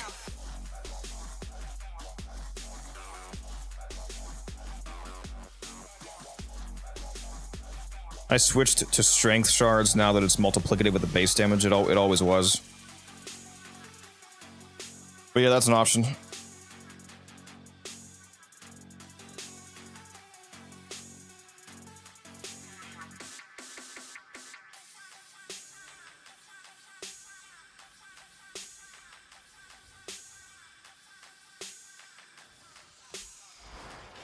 I actually recently put 2 more of those Violets on. I should take a look at my my Khora here and see if I want to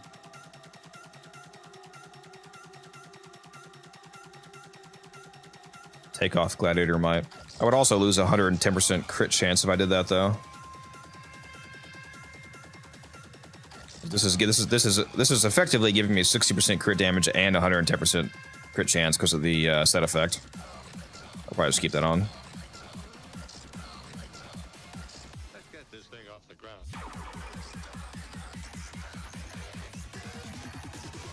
That's right, I'm on the exposure build right now. I have a few different Khora builds.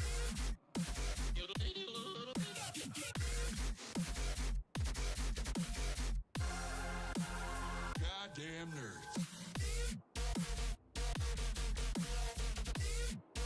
My exposure one is just the Giga raw damage one.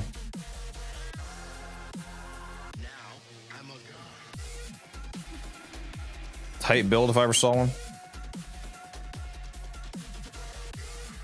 How many Gladiator mods are there? There's like 4? Go see here.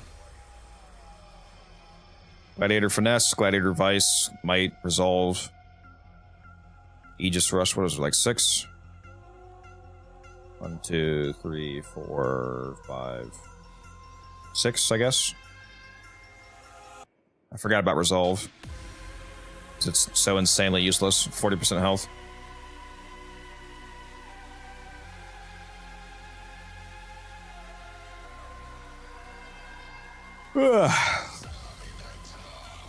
Yeah, really the only Gladiator mod I actually use is Gladiator Might. Aegis and Resolve are both dog shit. They're 40% health and 40% armor. I don't know why you would ever use those. Rush gives you melee combat duration. You don't really, if you're meleeing, you can just use the Dex Arcanes and Naramon, and you don't need that.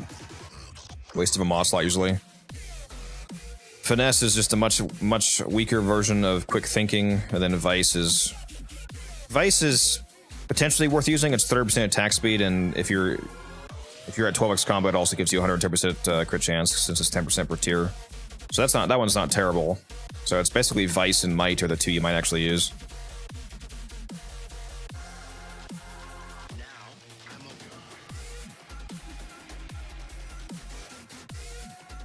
Yeah. Yeah, Khora still slaps. He just does a lot less damage than she... Well, my Khora does a lot less damage than she used to. If you weren't using a super min-maxed Khora before like I was, then... For some people, it's probably actually a buff. For me, it was a huge nerf. I was previously using the Magistar Incarnate with the Incarnate perks carried over from the Magistar to Khora, so I could get the extra 16% base crit chance and the 1x base crit. So it changed Whip Claw's crit chance from 25 to 41% base, which then scaled with mods. And it made the crit multiplier go from 2x to 3x, so literally a 50% base crit multiplier increase, which is insane. And then I also have a Riven for the Magistar. And the Riven stats carried over as well, so this Riven right here, with basically 300% melee damage, 300% crit chance. And I was using this on the regular Magistar instead of the Sancti that I'm using now, so the Riven stats were higher. It was basically 300, so it was crazy. And you were also able to use Magus Aggress. Magus Aggress gives you 300% crit damage. It's on Warframe melee transference, heavy blade steel plus 300% crit damage for 4 consecutive attacks. The Magistar counts as a heavy blade, so it makes its next 4 heavy attacks do 300% extra crit damage, but that extra crit damage also carries over to Whip Claw. So if you were just using Whip Claw and you never actually consumed 4 heavy attacks on your Magistar, you just kept that extra 300% crit for the rest of the mission. So I lost all of that. The Magistar Incarnate perks, my Magistar Riven, this 300% crit for Magus Aggress, lost all of that. So I do a lot less damage now, but she still slaps, so it's okay. What's the worst arcane? Probably one of the resistance arcanes, like one of the damage type resisting ones. Like the toxin one's pretty useless. The one that makes you immune to toxin status, because it doesn't make you immune to toxin damage. It just makes you immune to the toxin status effect. It's like at higher levels, even if you ignore the dot, you're still gonna like shield getting Warframe builds are still gonna instantly die just from the initial toxin damage. So that one's kind of trash. I'll be back in a moment, lads.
All right, I'm back.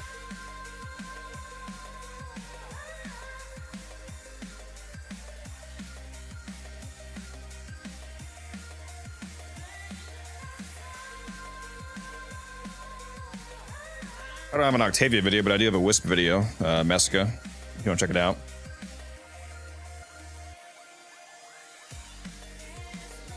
Not gonna lie, I'm very tempted to order some Chick-fil-A.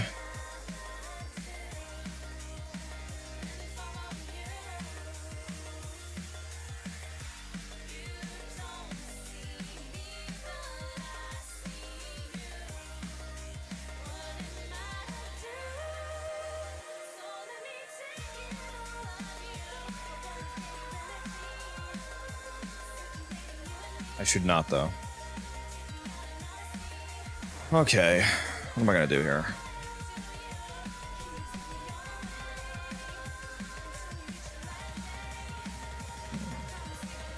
Alchemy. Potentially enticing.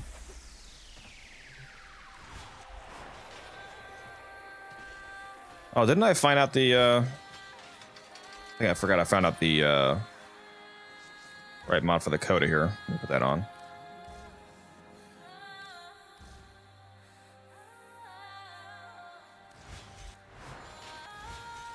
Guess we'll keep working on that.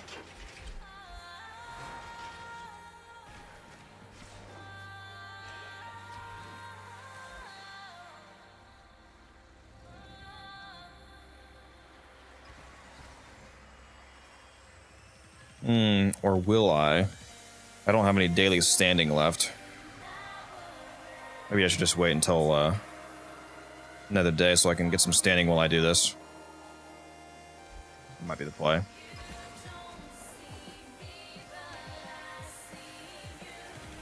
Anybody want to go do alchemy? I might go do that instead. Can I go to my room, please? Hello? Load my room, please? Hello?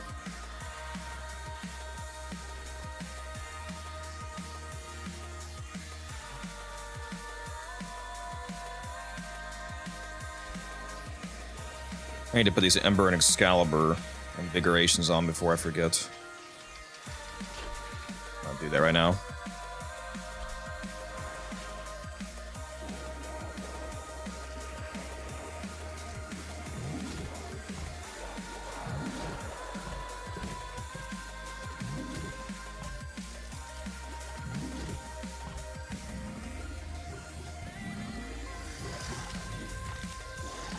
Yeah, I'm gonna go do this alchemy Fisher Cryo if you want to go. If anybody wants to go, just whisper me in game. It's the same as my Twitch name, Unified_Codex.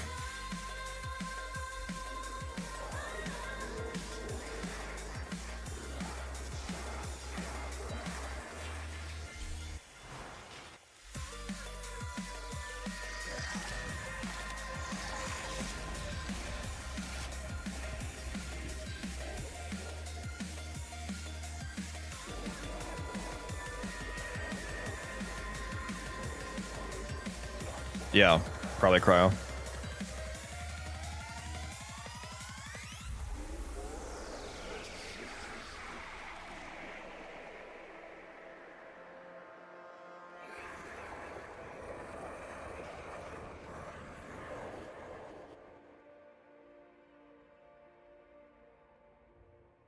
Like the gyre build, Sully? That's good. How'd you like it?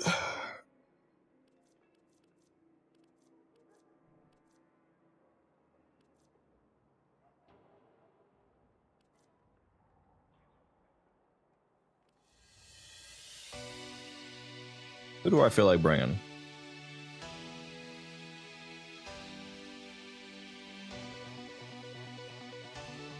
I'm thinking Revenant, Torrid, Dual Tox, Magistar.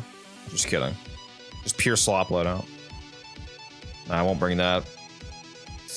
Let's see here. 4 Revenants, real. Should I bring the new girl, Ureli?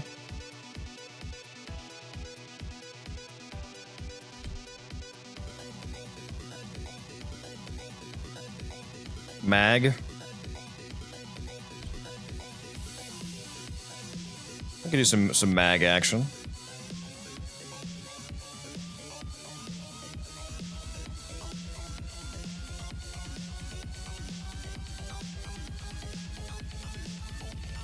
Mag is quite good at killing acolytes.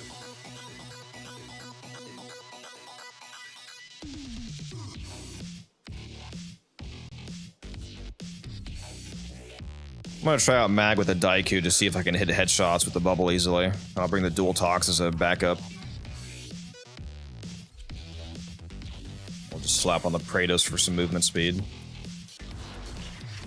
Forget if I spent my traces after that last one or not. Let's go see. I did not, because I'm capped the fuck out. Just keep making these radiant. That reminds me, how many Wisp blueprints do I fucking have now? Let's go see. 14. And that's the rare part. I have I have more of the rare part than any other part. That's funny.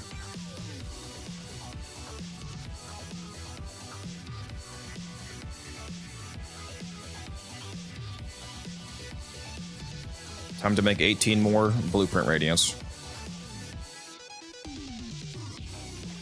Use the dread with mag. Bro watched my video all those months ago. I did a video on that. When that Dread augment first came out.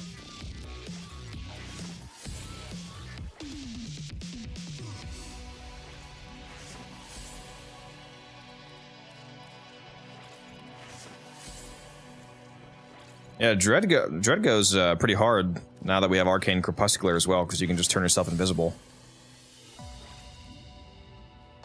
That's actually not a bad idea. Maybe I should do that instead.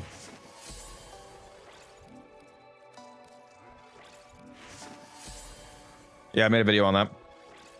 Not with Crepuscular, because it was way before. It was before Crepuscular. When the Dread augment first came out, I did a video on like how there's just a good synergy basically between the Dread augment and playing as Mag. That's an old video.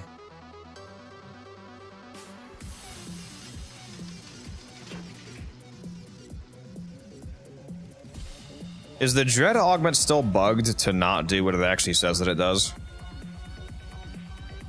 Forgot how Riven, nice. It says it's critical damage, but it was bugged to actually be crit chance. Is that ever fixed?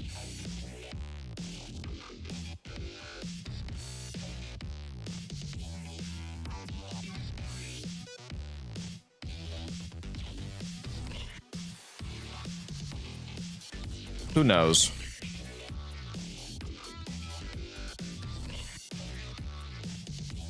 They need to make AoE mod for single target weapons.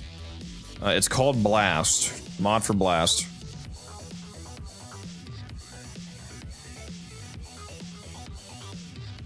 $5-meter AoE, baby. Yeah, I might bring Dread instead.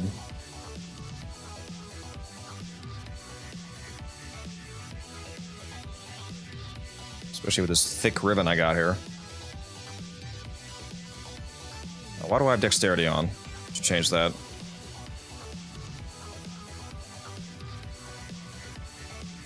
Just change that to Deadhead. Good thing I noticed that. Then on Mag, let's put on Crepuscular.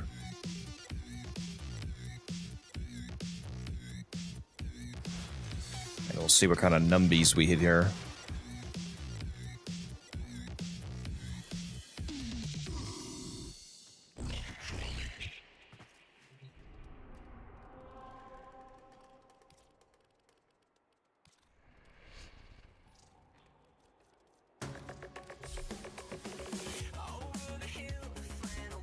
Hey yo, why is nobody joining? Hold on.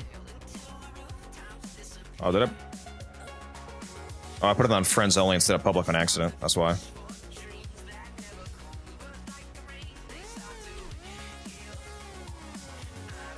Here we go.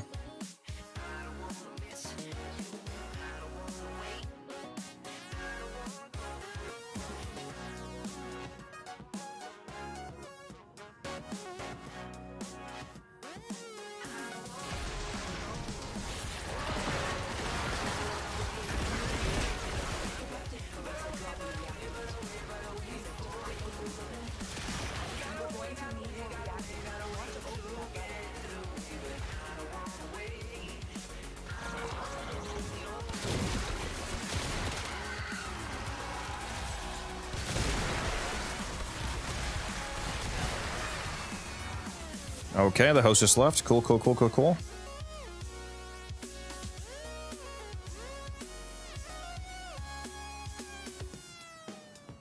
Bro has a ribbon for everything, and I only ever get trash when I buy my Stug ribbon.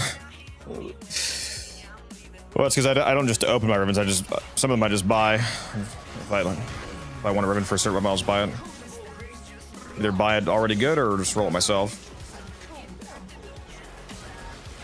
I have opened a lot of good ribbons, though. I opened a Tord ribbon a couple streams ago. Live on stream, I was like, what if I got a Tord? And then I got a Tord.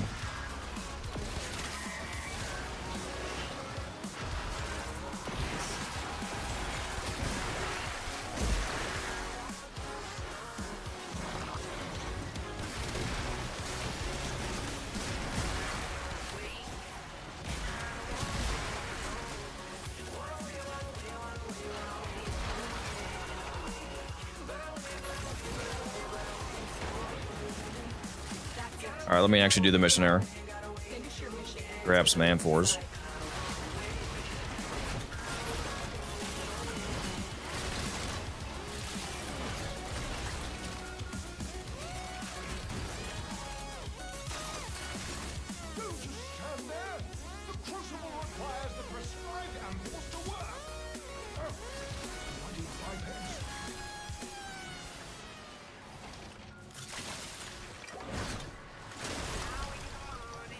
That's the only mistake that I potentially made about doing this on public. Is we'll see if we're playing with people that actually do the objective.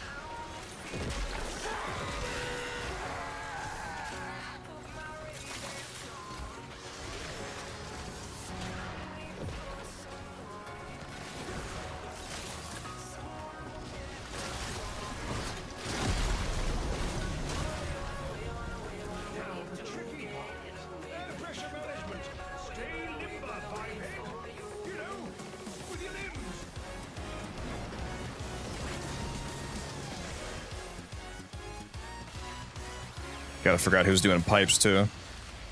This pipe phase can take fucking forever when there's not one dedicated person doing it. People keep shooting too many of them.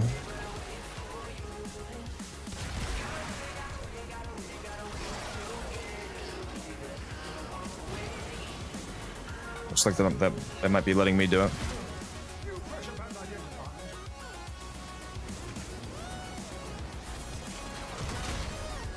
Oh, well, I got one. All right.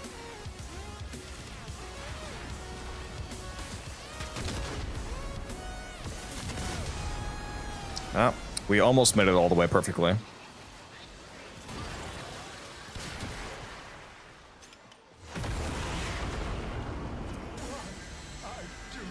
I'm North America. What if I live in Zimbabwe, TJ? Third option.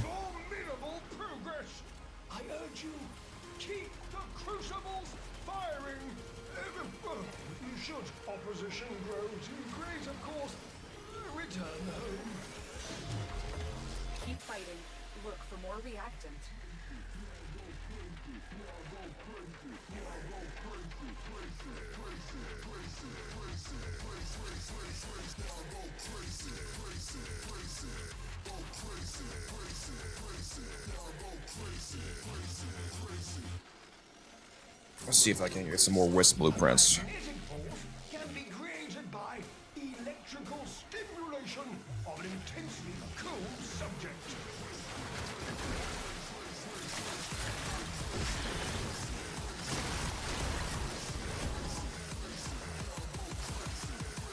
Stop taking my cold amphors, damn you.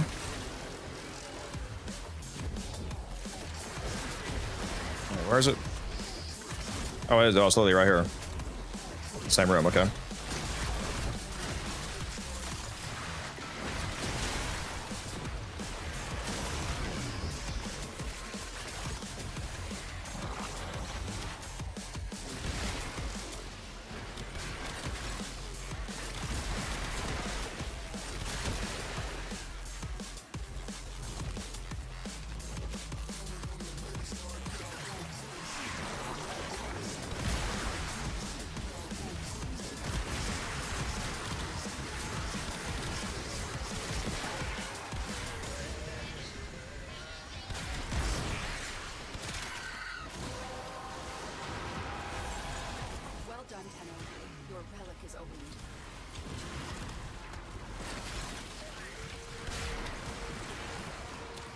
Oh, did you want to go, Cryo? Please drink some water, you thirsty bitch. You abandoned me.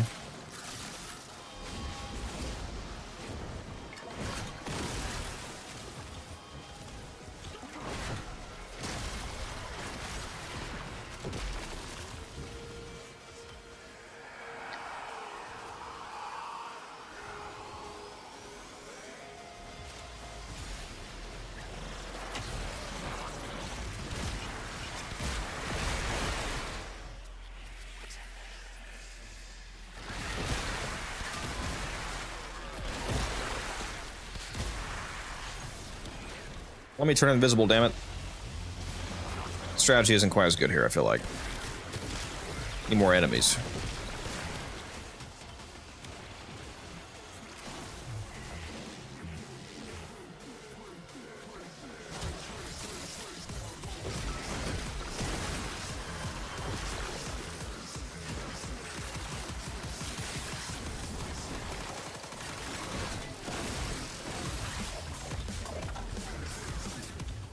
Did I not grab the other one? Fuck.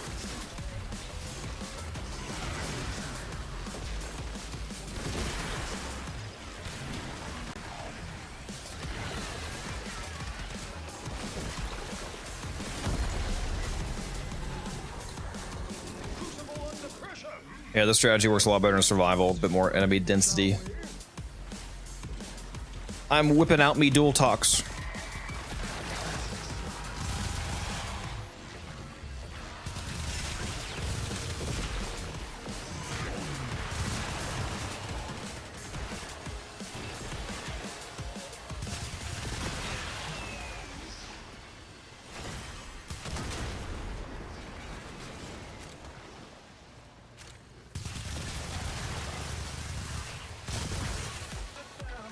We have a new pressure target. Shoot the valve to release pressure.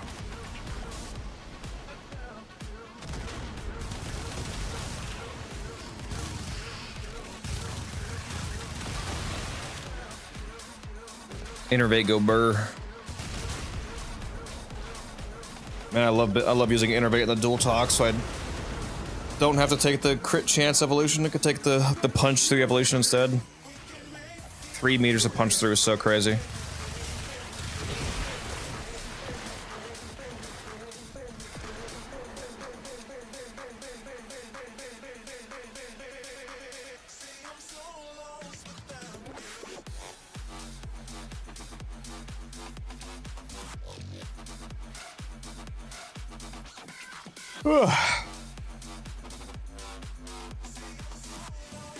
Man, I could use energy drink. Who wants to send me a pack of monsters to down? I was about to say Red Bull's a joke, but I was like, I hate Red Bull. I think Red Bull tastes like dog shit, to be honest. To be fair, I haven't had a lot of the flavor. The original Red Bull tastes like shit, I'll say that. Sorry, Red Bull, you're not gonna sponsor me. I think Red Bull would probably be the only energy drink brand that I wouldn't be sponsored by because I actually think that their drink tastes like shit. Like, I would do a sponsorship for Monster, Rockstar, fucking G Fuel, Celsius, like just about anything else, because they all actually taste fine.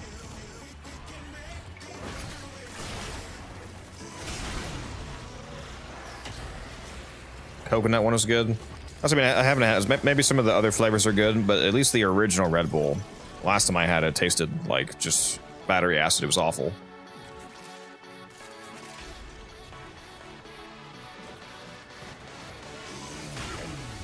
What does punch through do in the dual talks? I mean, it does the thing that it always does. You know, on any weapon, it gives you punch through so you can hit more enemies. But the reason why it's really strong on the dual talks, though, or any weapon that has ricochet rounds, is that the ricochet mechanic is actually per enemy hit. So if you're punching through with the incarnate dual talks, if you're not aware, it has ricochet rounds. So when you shoot somebody, it ricochets off and hits more people. So if you have punch through, that allows you to hit 3 guys with the same main bullet. Each of those 3 guys will ricochet, so it's a huge DPS increase in crowds. It's just multiplying the amount of ricochet hits you get.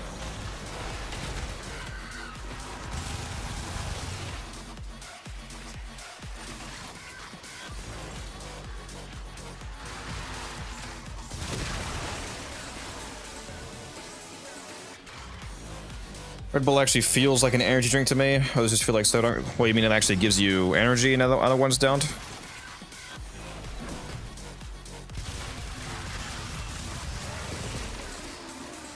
Dragon fruit red. Yeah, maybe the flavors are fire.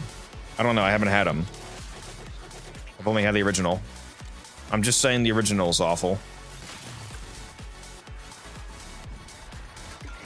I'll sponsor the other flavors. How about that?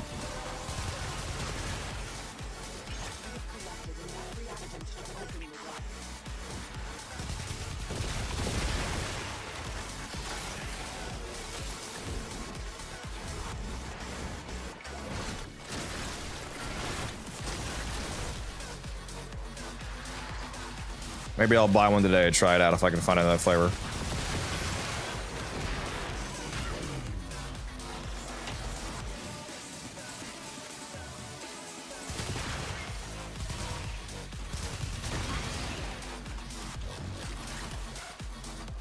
Drop me amphors.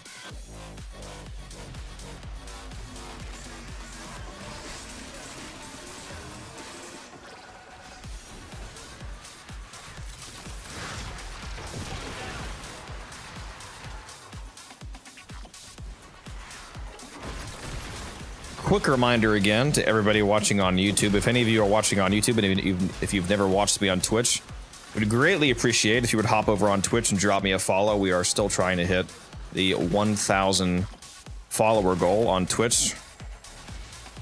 At which point I will do a 1,000 platinum giveaway. I just dropped the link in there in YouTube chat. And per usual, I appreciate everybody who has already followed or supports me in any way. Thank you again.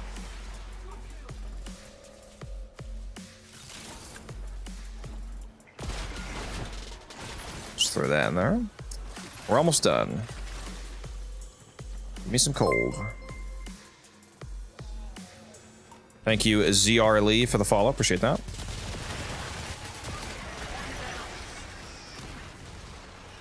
Mag is one of the few frames that I have a hard time removing an ability for a helmet.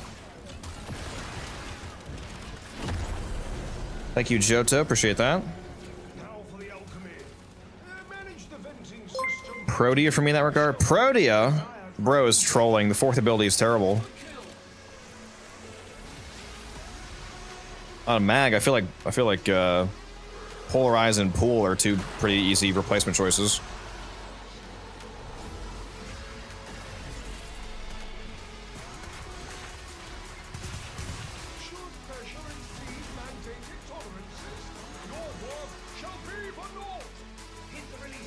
Thank you, Jury, for the follow. Dang, all I gotta do is ask, and I get all these follows. You guys are so nice.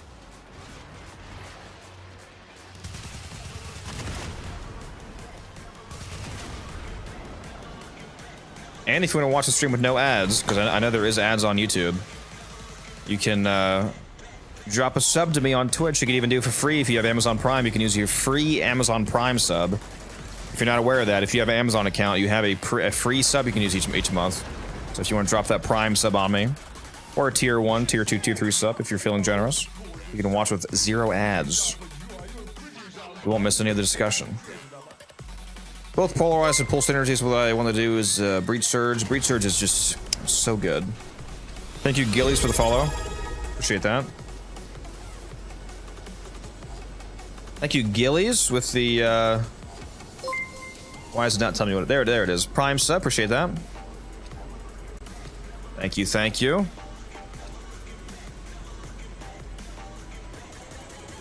I just need to call it out like a sleazy car salesman. And I'll get you guys to do it.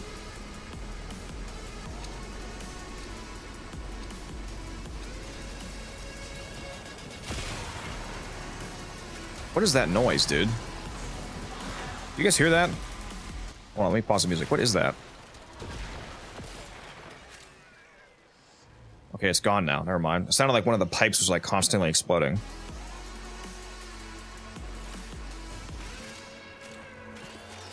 Forgot you have that. Yep. Yeah, a lot of people have Amazon Prime and they don't know that they have a free sub you can do each month. The only thing that's a little bit annoying about the Prime sub is that it doesn't auto renew for you. I wish Twitch would change that and allow it to auto renew. But yeah, you have to keep reapplying it manually each month if you want to stay sub to me. It's the only unfortunate thing compared to if you actually buy a sub like a tier 1 sub, whatever, that one can auto renew because it's an actual payment. Thank you, Ninja Monkey, with the Prime sub. Thank you.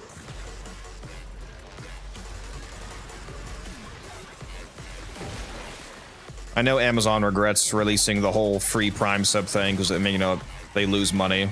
That's why they don't let it auto renew, because they don't want people to be able to, like sub to me, for example, and have it just auto renew for a full year and give me a whole year of subs that doesn't give them any money, basically. Merrick, thank you with the Prime sub. Holy shit, what is happening? You guys started a level 1 hype train. It's hype out here. Thank you for all the subs, guys. Appreciate that very much. Just make sure to come back and do it every month, or I will come to your house and take your dog. Just so you know.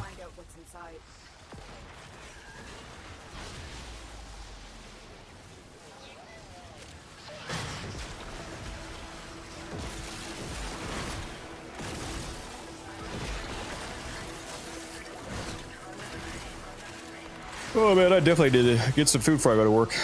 I have not eaten today and I'm starting to feel it. I'm hungry. Boys, am I going to Chick-fil-A before I go to work? Silence, thank you for the follow. What if the dog is a chihuahua? Well, I said I would steal your dog, not a rat. Sorry, just kidding, just kidding. If you have chihuahuas out there, don't hate me, I'm sorry.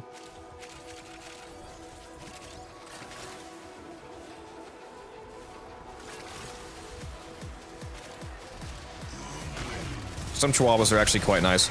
There's a stigma against chihuahuas about them being like little demon hell dogs, but I've actually met some very nice chihuahuas.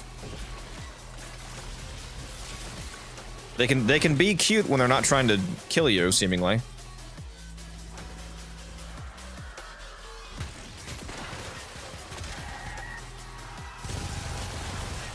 It's like rats. People don't like rats because they're seen as being, you know, dirty. Obviously, like, wild rats are dirty, but if you have like a pet rat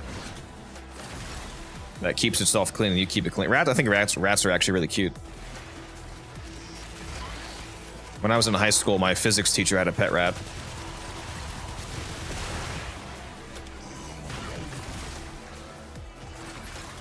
It's very chunky.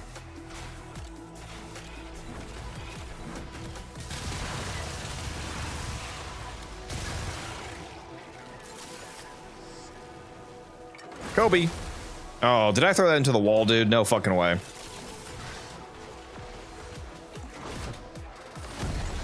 I'm out here whiffing my Am4 throws. Huh. Although I guess saying Kobe also works for whiffs now, if you know what I mean. Pit bulls are incredibly nice. They can be.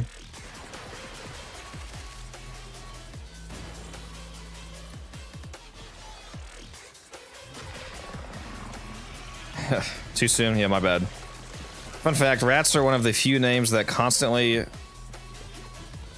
One of the few animals that constantly groom themselves and they have antibacterial saliva.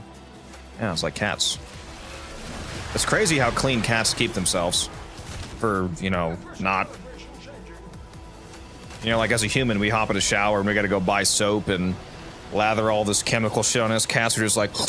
They just fucking lick themselves and somehow they like my mom's cats, they clean themselves and they groom each other. They don't smell like anything. They smell perfectly clean. It's crazy. It's crazy how well whatever is in cat saliva seems to clean them. Why don't we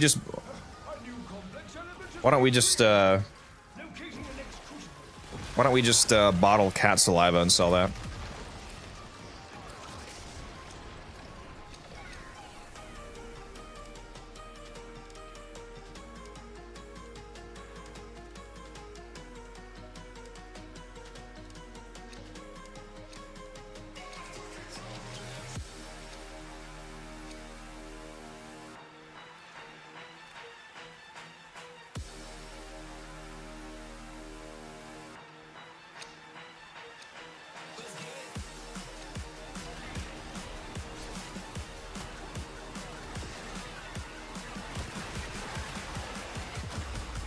Fuck.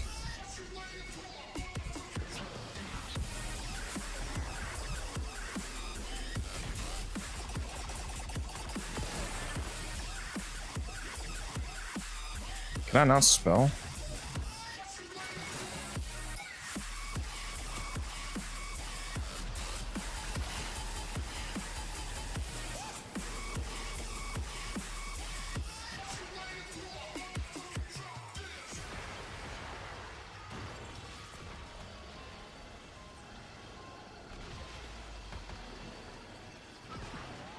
Gas elemental forms. Heat and toxin. Where am I? Oh, it's up here. Very nice.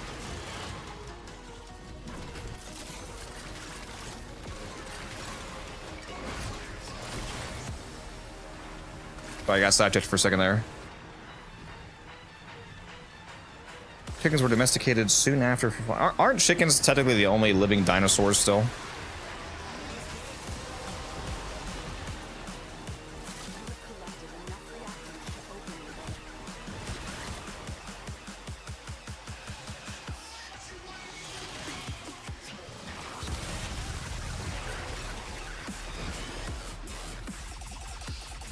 I'm pretty sure chickens are technically classified as dinosaurs. They're the only living descendants of dinosaurs.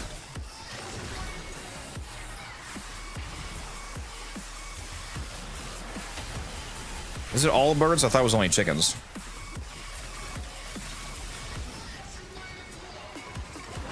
I thought there was something about chickens where chickens are the only chickens are the only ones that are technically still dinosaurs.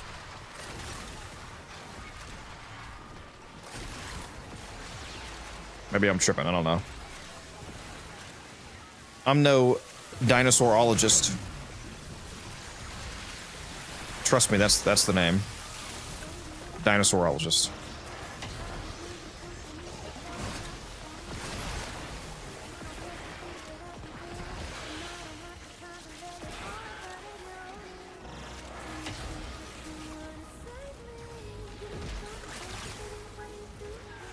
The more you learn. Am I blind? Where there? I am blind. Okay, here it is.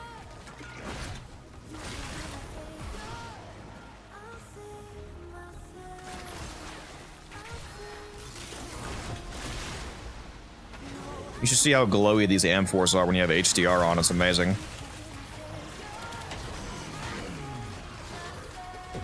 Gondor calls for aid, looking ass amphors.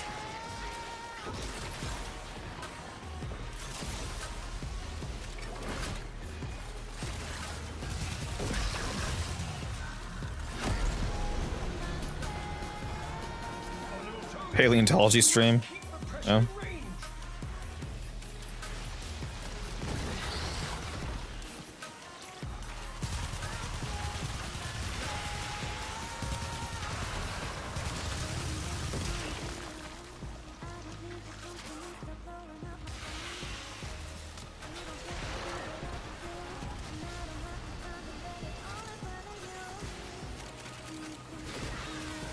I always forget the difference between alligators and crocodiles, to be honest. I don't know what the hell the difference is.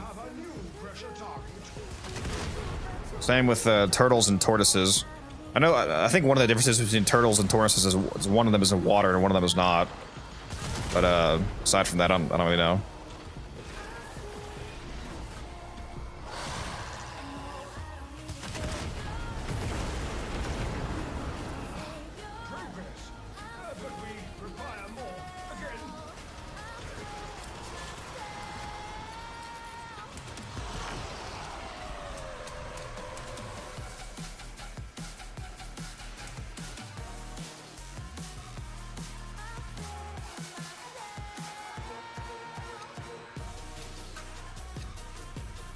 I need to figure out how to have you guys see each other's chats in the not on the screen, that's against terms of service, but in the actual chat box itself. Like when I was using Restream would resend chats from Twitch to YouTube chat and vice versa, but I'm not using Restream now. I'm using ADEM MULTISTREAM because it allows me to send different qualities, but I need to get something to where you guys can talk to each other. Because right now, YouTube and Twitch chat, you guys don't see each other.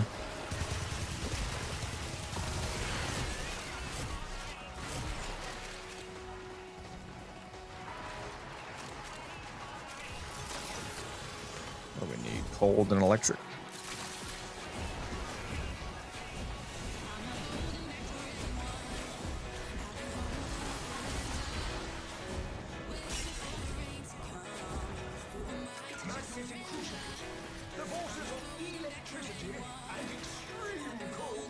I'm really hoping that in tomorrow's stream, I have a 4K YouTube stream.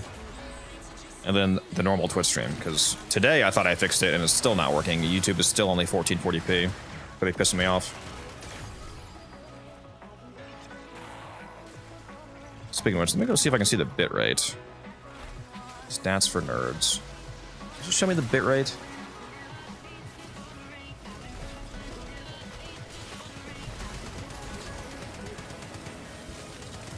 I don't think it showed me that. I mean, it still looks good. It's just not as good as 4K.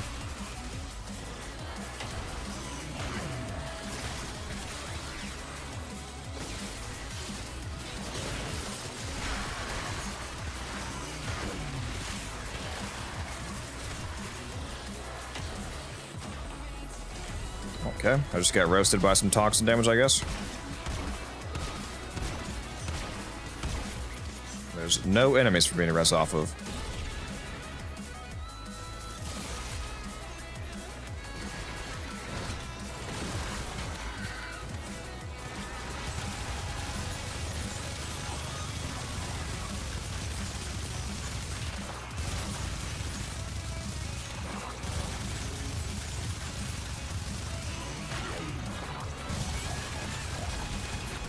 Sir, can you please die? Go, gadget crewmate. Kill this motherfucker.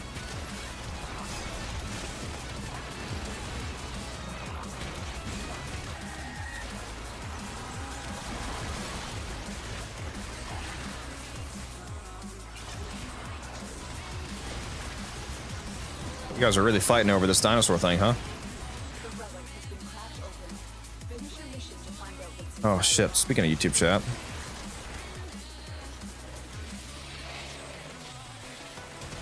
Keep forgetting to put my multi-chat back. I'm so used to just having the OBS chat up, but that only shows Twitch chat. How about YouTube? What's the last YouTube comment I missed? Cassowaries are modern velociraptors.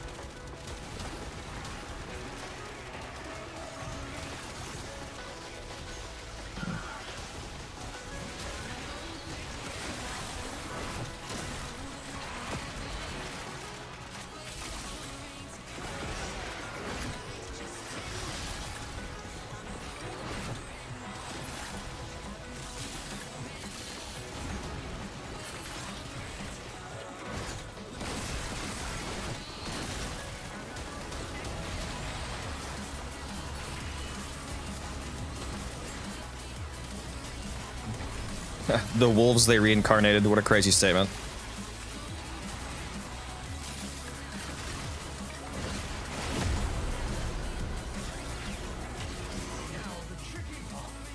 Dire wolves are back. Rah! We're so back.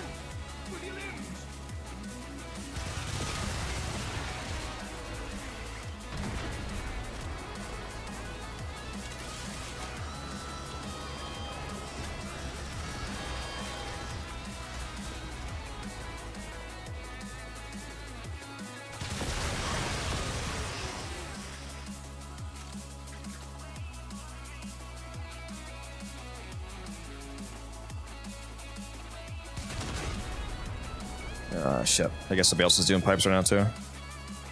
I'll just let them do pipes.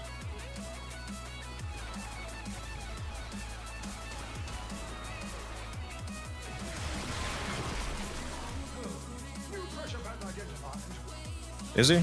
No? I'm doing pipes? Okay.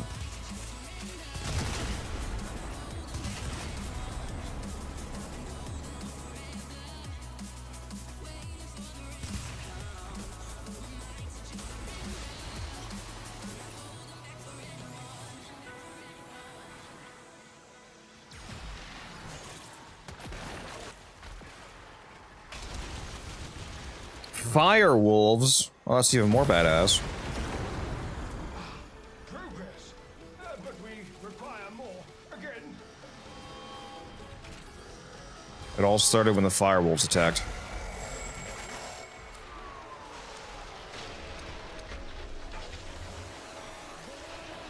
I'm just getting slammed by this fucking beam right now, dude. This Jade Light beam is just stacking up 100 trillion heat procs on me while I wait for this screen to go through. I'm gonna come back into the game and just explode. This is it for my mag, guys. It's just getting vaporized.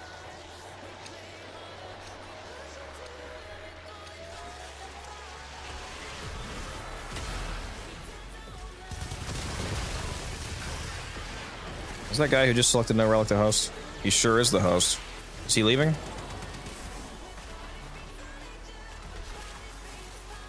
Are you leaving? Well, if the host is leaving, I'm getting the fuck out of here because I'm not getting a host migrated and having some stupid fucking bug take everything. I'm getting out of here. Well, that was a short run.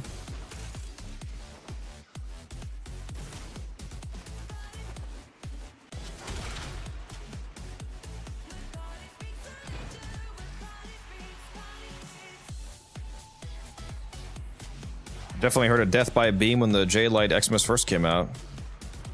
When the beam did 64 million damage originally.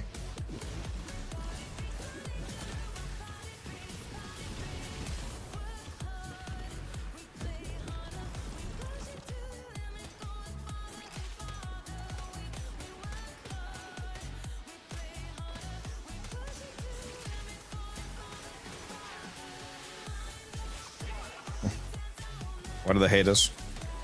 It wasn't on purpose, it was bugged. Yeah, it did like exponentially more damage with each tick of the beam.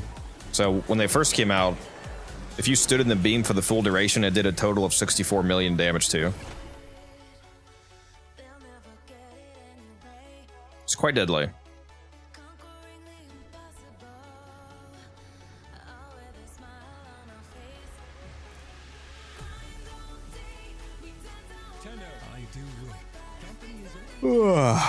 Not you, Lloyd. I want to go to Bird. Did I buy my shard already? I did. Just want to double check. Everything should be done this week, except for the Archon. Didn't do that yet.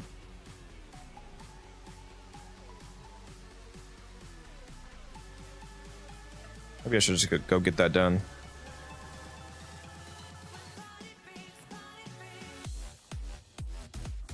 Sabotage, interception.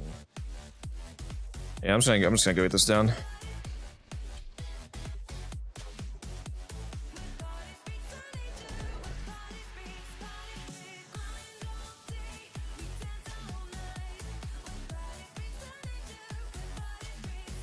Whatever Puzzle is building, it is consuming huge amounts of power and resources. Shut his facilities down. Town trembles within you, just as it consumes me. Kill your pride and follow me, Meta.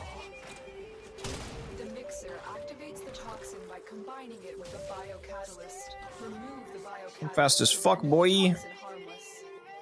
Take care when destroying the biocatalyst cartridge. It is highly explosive. Head to the poison injector now. Set the injector into overdrive to incinerate the toxin.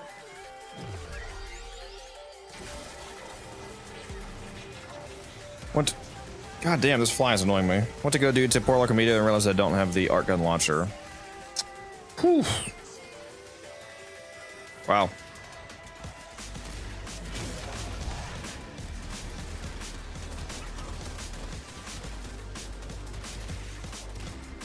I think at this point, T-Spin, I'm more impressed when you actually do have something in the game, as opposed to surprised when you don't have it.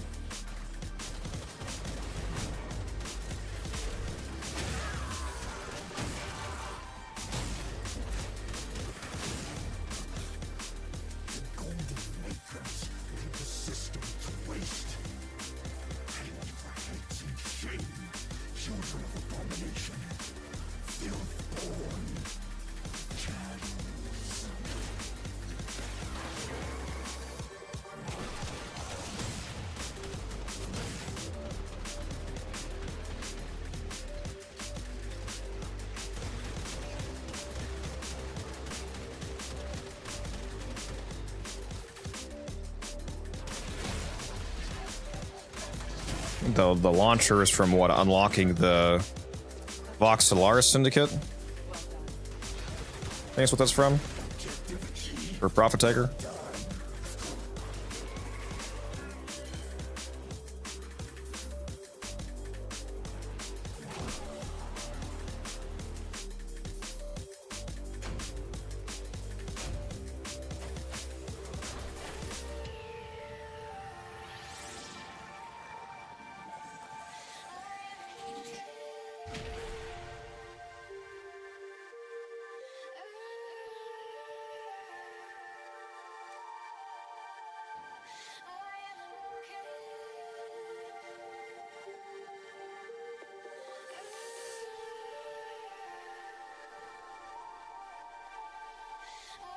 Asopex armor set. I don't know if I have that one.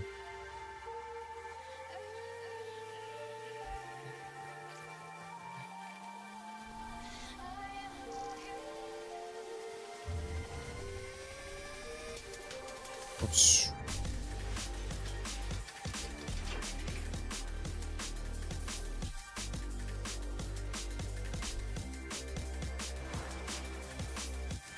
Let me go see what that armor set is. I'm curious.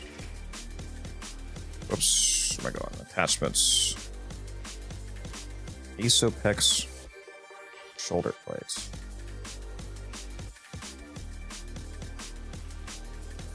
Have a chest piece.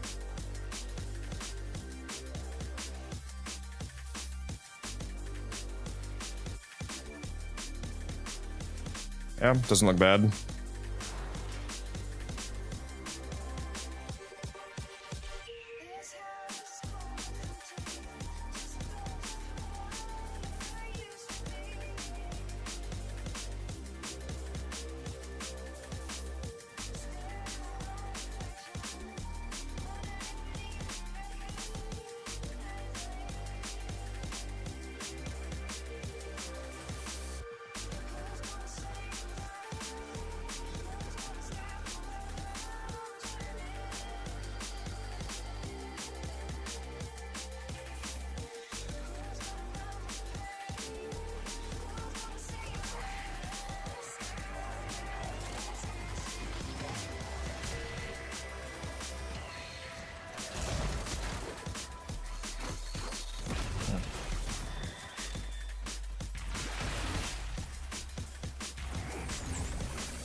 You just need to spend like a week of playing, just doing all the stuff that you haven't done yet. Your railjack setup, finish your sieges, finish your Fortuna, your demos.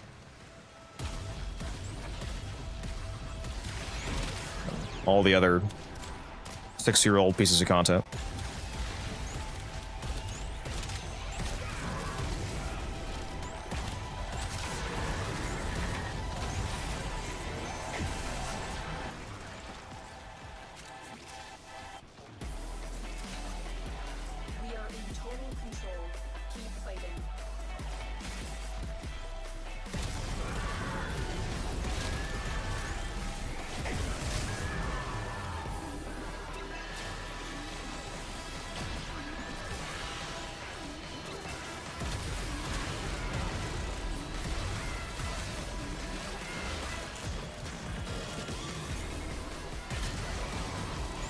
Where's the guy on the computer? Am I blind?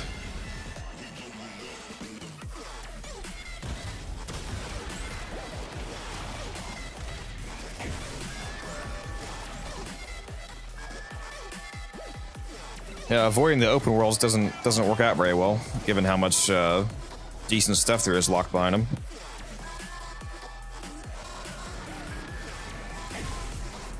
Why do people not know how to watch a point? There's 4 people here and there's 4 points. Like, how fucking hard is this?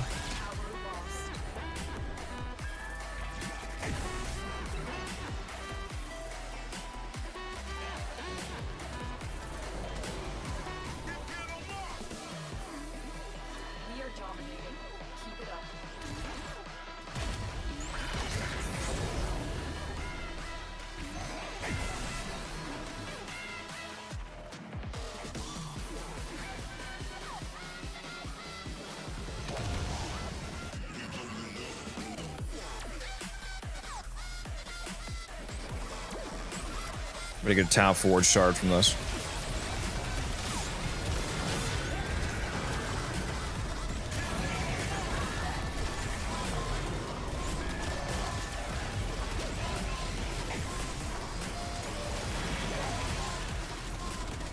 Yeah, there's 4 people here and there's 4 points. Like, you would think that this is really fucking easy.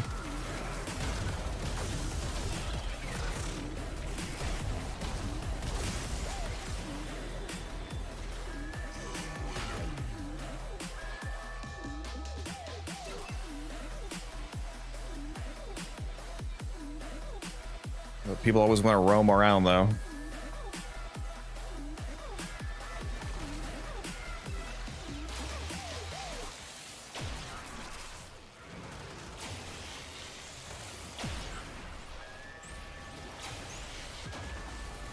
But it makes me have to roam around because people aren't watching their points.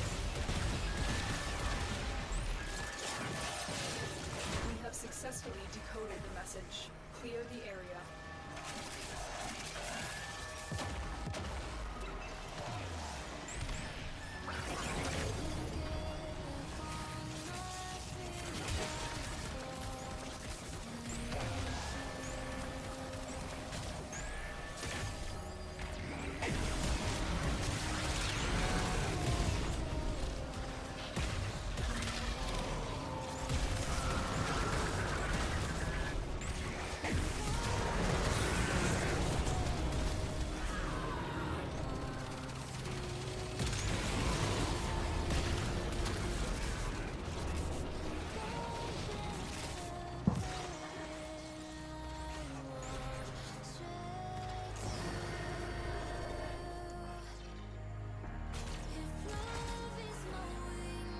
What's up, Miss Barry? How you doing?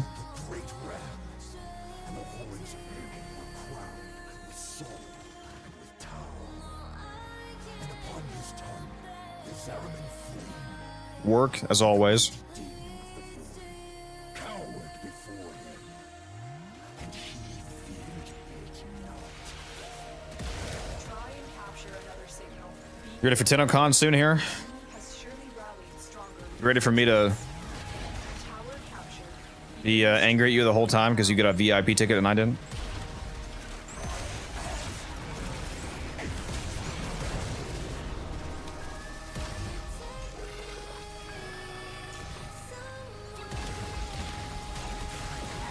Where the fuck are my teammates, dude? We have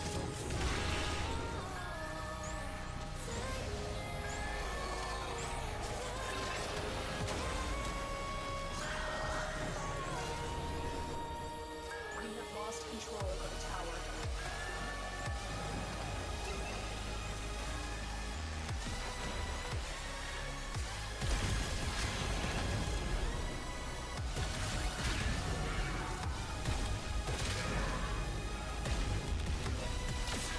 I just said in squad chat, I said there's 4 people and there's 4 points. This should be so easy. Pick a point.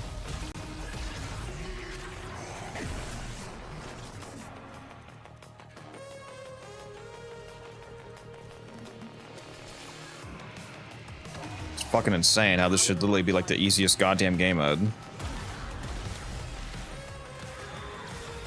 enemy has captured the tower.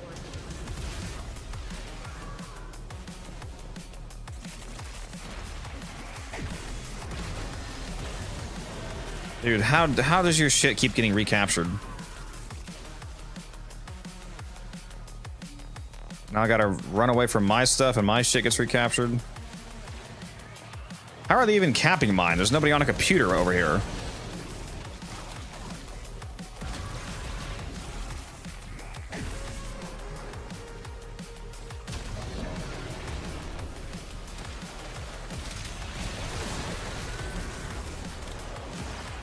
You have captured a radio tower.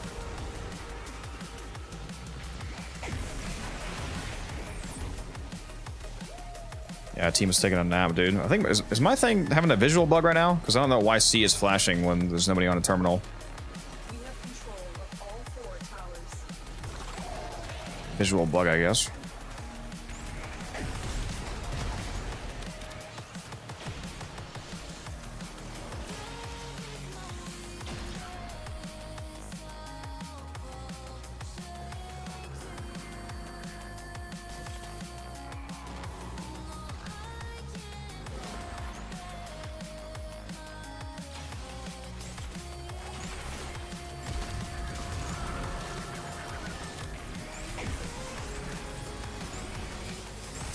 Oh my god, dude.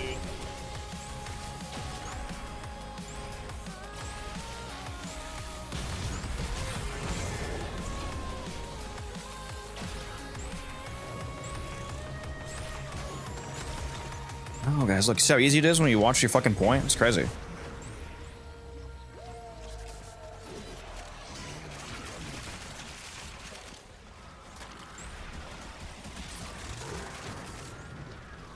I gotta relax. I sound toxic. The only thing that makes me seem toxic is when people don't understand how to play the fucking simple game mode.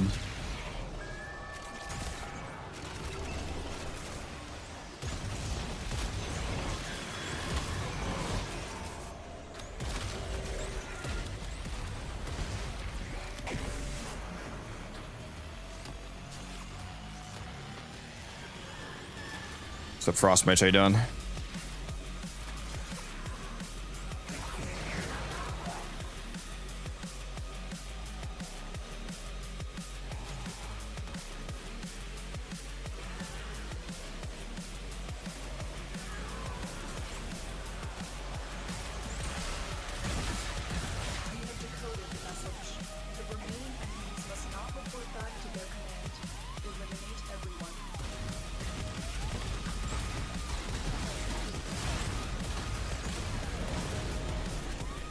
I'm about to just go solo this Archon, dude. My god, I don't want to deal with randoms.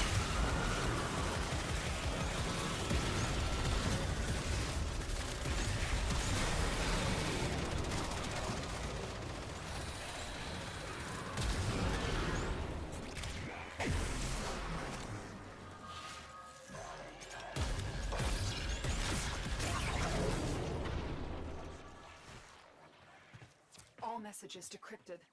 Fazul is not merely insane, Tenno. There is another mind at work within him. Just admit it, Nata. You're scared to face the possibility that I'm right.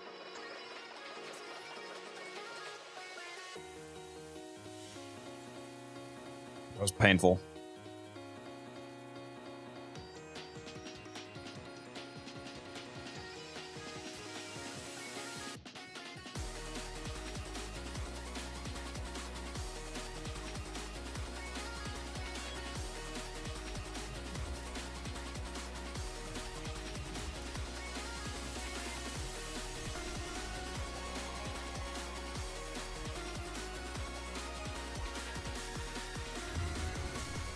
Sympathies build do I have on this setup?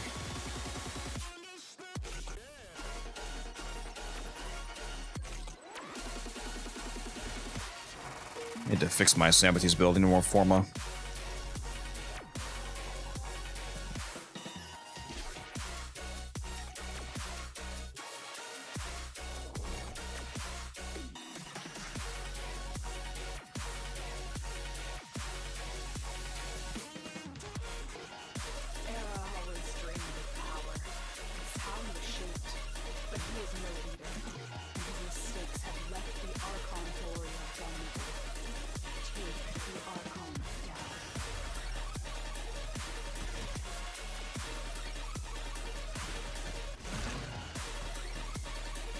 Oh, wait a minute, do I...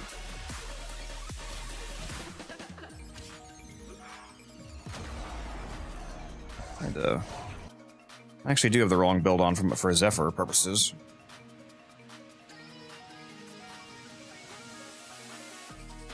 I'm gonna check this. I don't know that I want to use afflictions for Zephyr.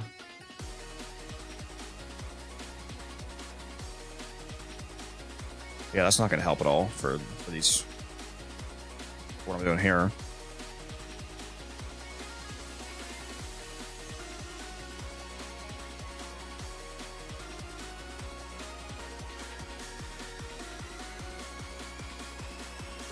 The exposure. Just a ton of roll damage.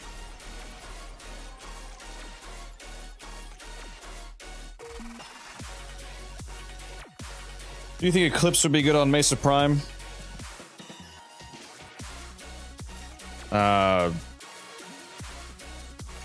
Wouldn't be one of my first choices.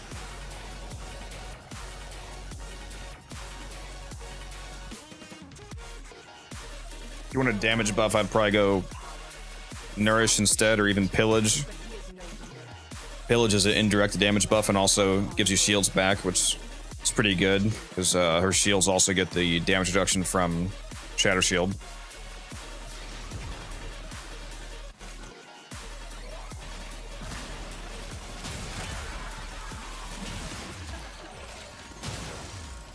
Like if you have like a corrosive heat regulator set up, for example, you could use Nourish and then add Viral on top of that. And you would get a lot of extra damage just from the viral SAS effect. Along with the extra, you know, raw viral damage itself.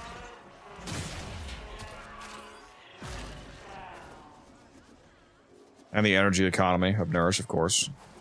Multiplying your energy income, so that helps.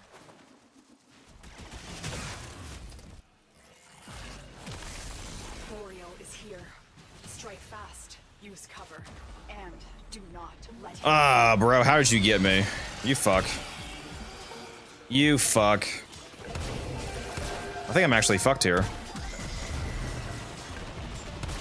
Yeah, I think I'm actually fucked. Yeah, well, there goes that mission. What did he just kill me with? Right after I fucking shield gated. That's crazy.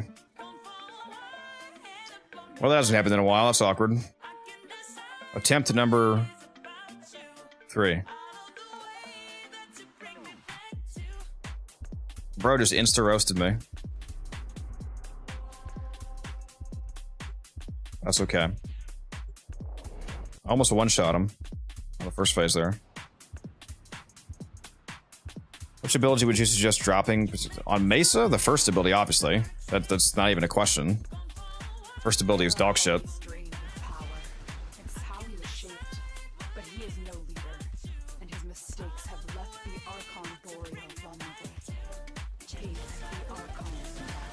Man, I cannot remember. I can't even like remember the last time I failed an Archon mission. That's fucking crazy.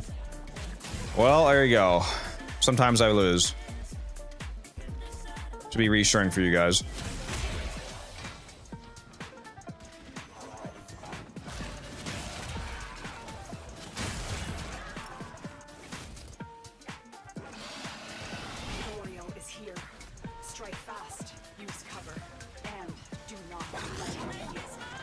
There we go.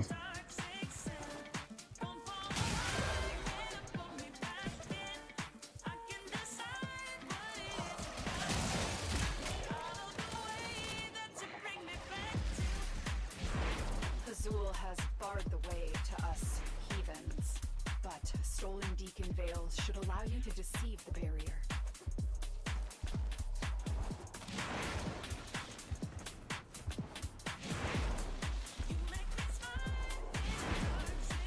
Oh, too far.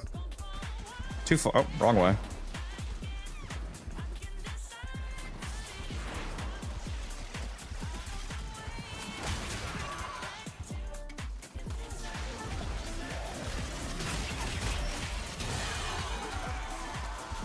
Give me that.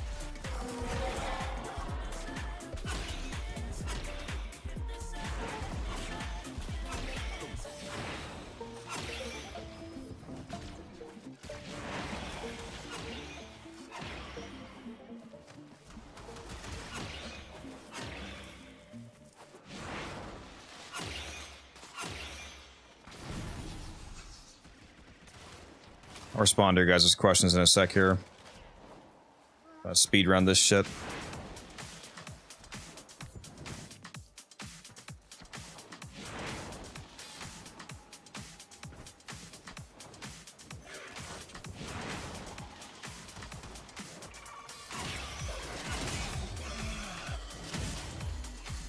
Who is still alive? This fucking guy. This fucking guy. Get the fuck out of here.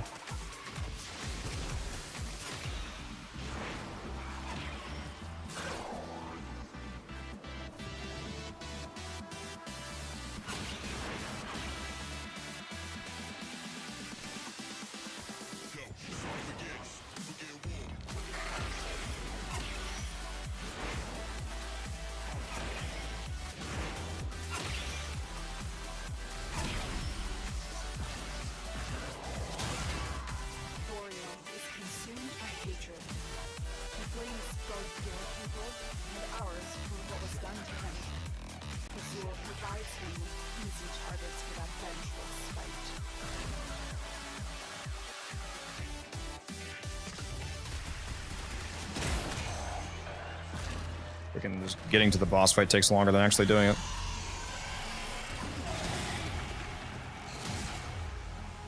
Yeah, you're done. You're done, Zoe. Let me stab you, please.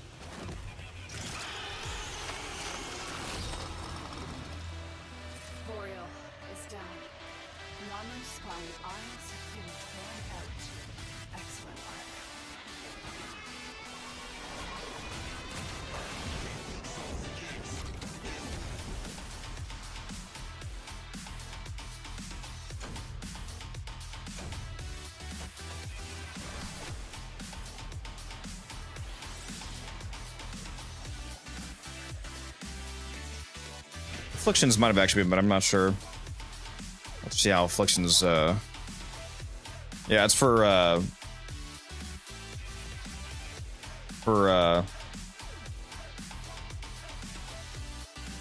acolytes and whatnot.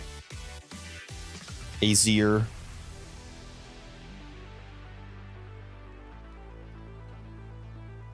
Afflictions is useless on Archons.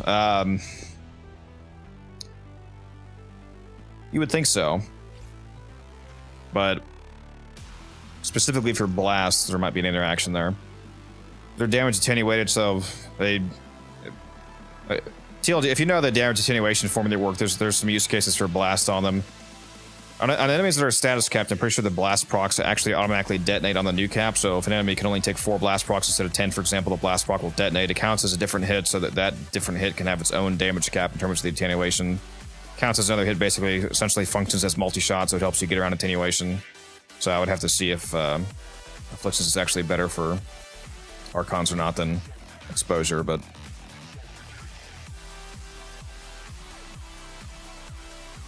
Well, I actually don't have Afflictions on right now, Azir. I switched it to Exposure.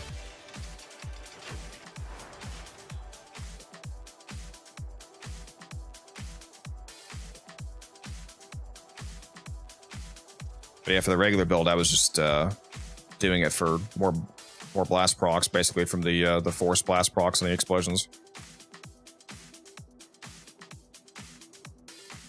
What's a reasonable price for a controller, keyboard, and mouse, both input device for game? I mean, that reasonable price is up to your budget. Mine are expensive.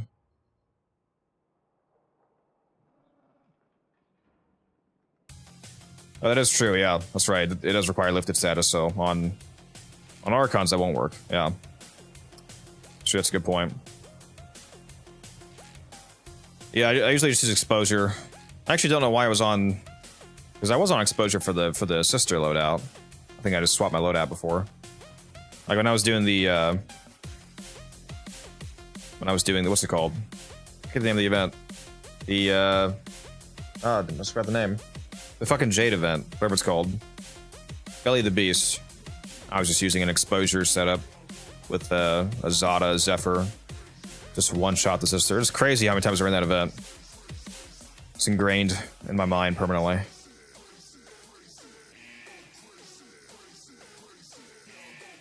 much did mine cost? Just my mouse and mouse pad were like 250, 200, somewhere around there. Because I have the G502 Lightspeed, which is the wireless mouse, but then I have which this mouse alone was like, it's like 150 when it first came out, at least 100 to 150. And then the mouse pad is like $100 because it's a charger basically. The mouse pad charges the mouse, so even though it's a wireless mouse, I never have to actually charge it because the mouse pad acts as a charger. Also acts as a receiver for the mouse signal. See the Riven? It's just crit chance melee damage.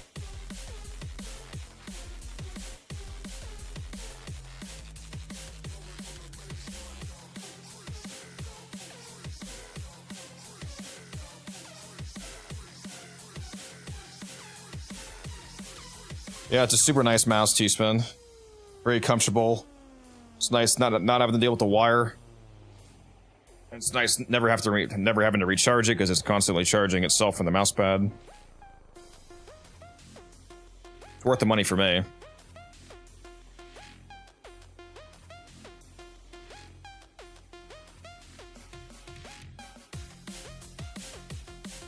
Yeah, it just depends on how fancy you want to get with it.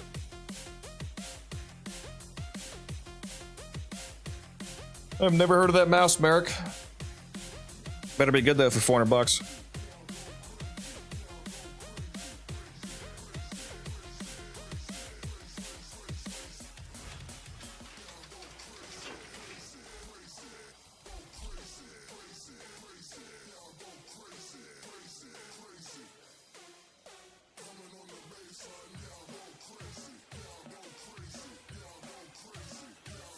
Yep, free Valkyrie at TennoCon. If you don't have a Prime already.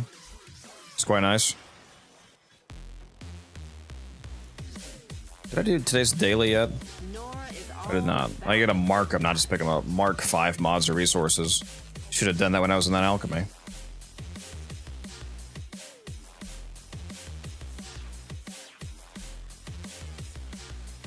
HP blast shards and Zada plus melee duplicate blast claws. Interesting. I might have to steal that idea. I think the best option is still just a generic melee influence setup. Just for, you know, the turning your melee into an AoE basically, thanks to influence. Hard to beat. People think that the claws don't have enough status chance for influence, which is it's not true. They do have shit status chance at 10%, but you can take that 10% all the way up to 66% just with Weeping Wounds and Galvanized Elementalist, which are 2 mods that you use anyway for the influence build.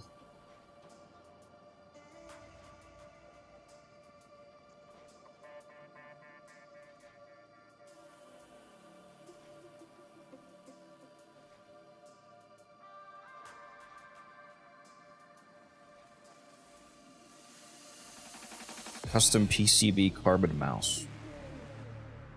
Very lightweight. Sounds good for shooters. Bro's a CSGO professional player.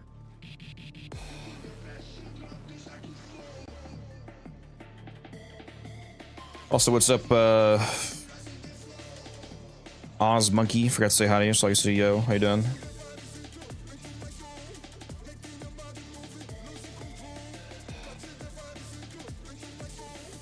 Oh, wait a minute. This guy sell me a...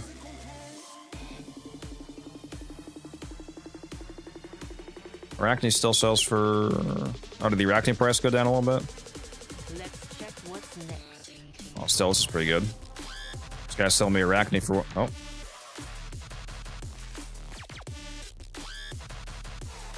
Where'd he go?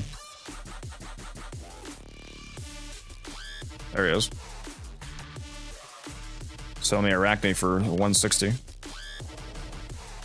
Should be able to flip that.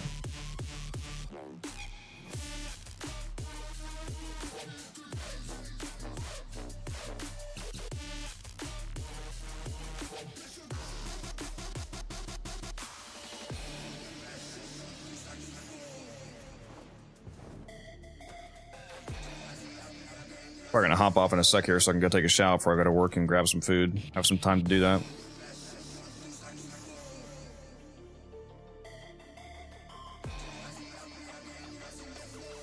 How many of you are watching right now on both YouTube and Twitch at the same time? Because I'm curious how many actual viewers I have right now.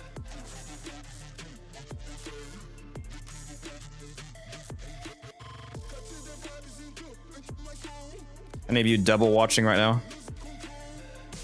Because it says I have 50 people. I have 25 on Twitch and 25 on YouTube right now.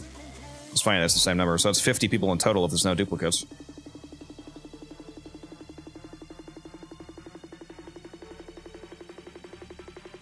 Finished building my Gyre and she's insane. She is absolutely fucking insane. I cannot wait for Gyre Prime coming out here soon.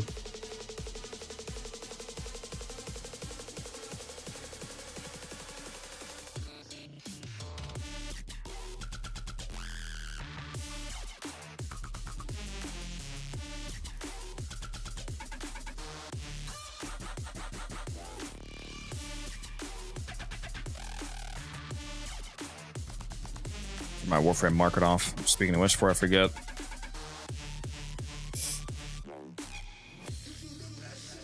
Yeah, there's a lot of people watching on YouTube for this only being my like second stream on YouTube.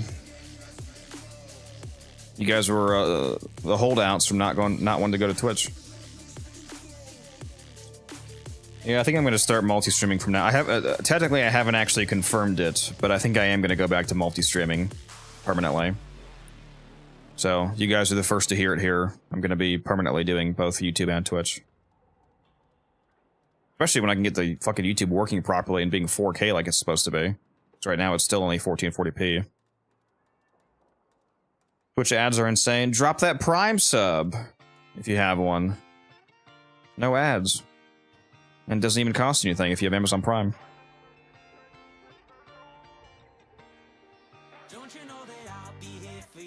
I only run the normal amount of I don't even run any extra ads. Like there's some people that go crazy with the ads and run like 10 minutes per hour. I only run the baseline 3.5 minutes of ads per hour. So my stream shouldn't be too bad compared to some other ones. Because I haven't bumped up the ad rate at all. I could try to make more ad revenue, but I don't want the stream to be that annoying to watch.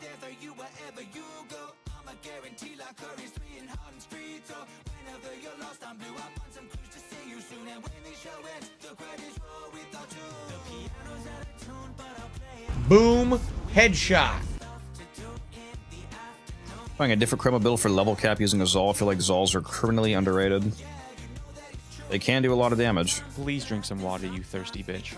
I just did drink, T-Spin. I'll drink again. Here we go. You know what I should do, actually? 'Cause I'm about done playing. I'm not really going to do anything else. I'm going to cut it off in a sec here, because like I said, I'm starving, so I'm going to give myself a little bit extra time. What I should do, though, is...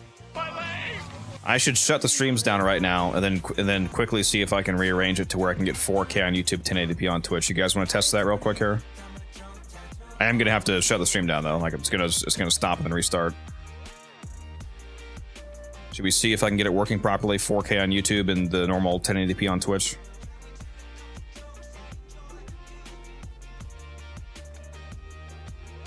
I think I'm gonna do that.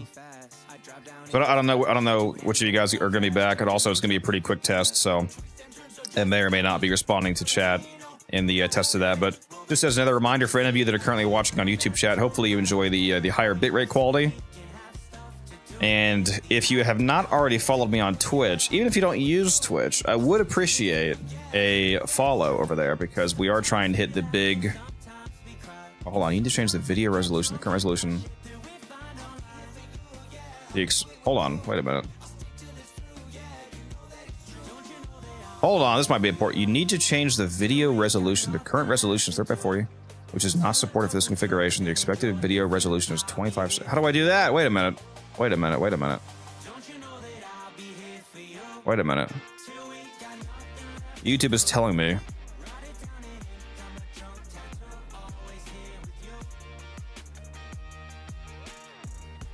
But I need to change the resolution. How do I do that? What? I have to manage that on YouTube instead of on my streaming software? It says stream status is poor. Wait, has the YouTube stream been poor quality all day?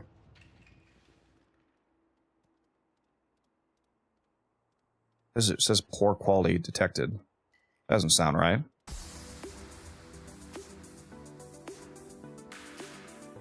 Where the fuck do I even change the... I have to do that in YouTube? I'm so confused. Because it's telling me that it's detecting... It's detecting that it's getting a 4K stream from me. I never saw this before. I do not see a way to change this, though.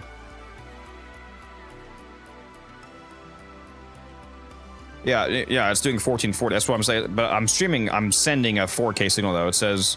Error, you need to change the video resolution. The current resolution is 3840 by 2160, which is the 4K signal I'm sending. It says, which is not supported for this configuration. The expected video resolution is 2560 by 1440.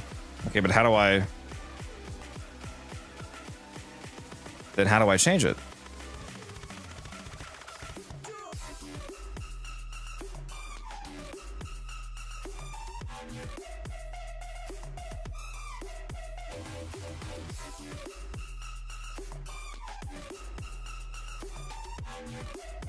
Anyways, hold on. Real quick, let me post this. Posted my my Twitch link in YouTube chat. If any of you are only watching on YouTube, if you've never seen my Twitch channel, hop over there, drop a follow if you like the content. Like I said, we're trying to hit 1,000.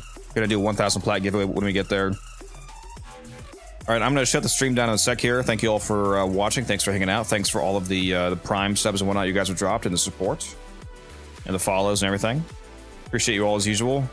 We're gonna shut it down, and then I'm gonna play around with some settings, and we're gonna see if we can finally get 4K YouTube and 1080p Twitch simultaneously working finally. Okay. So give me a moment here.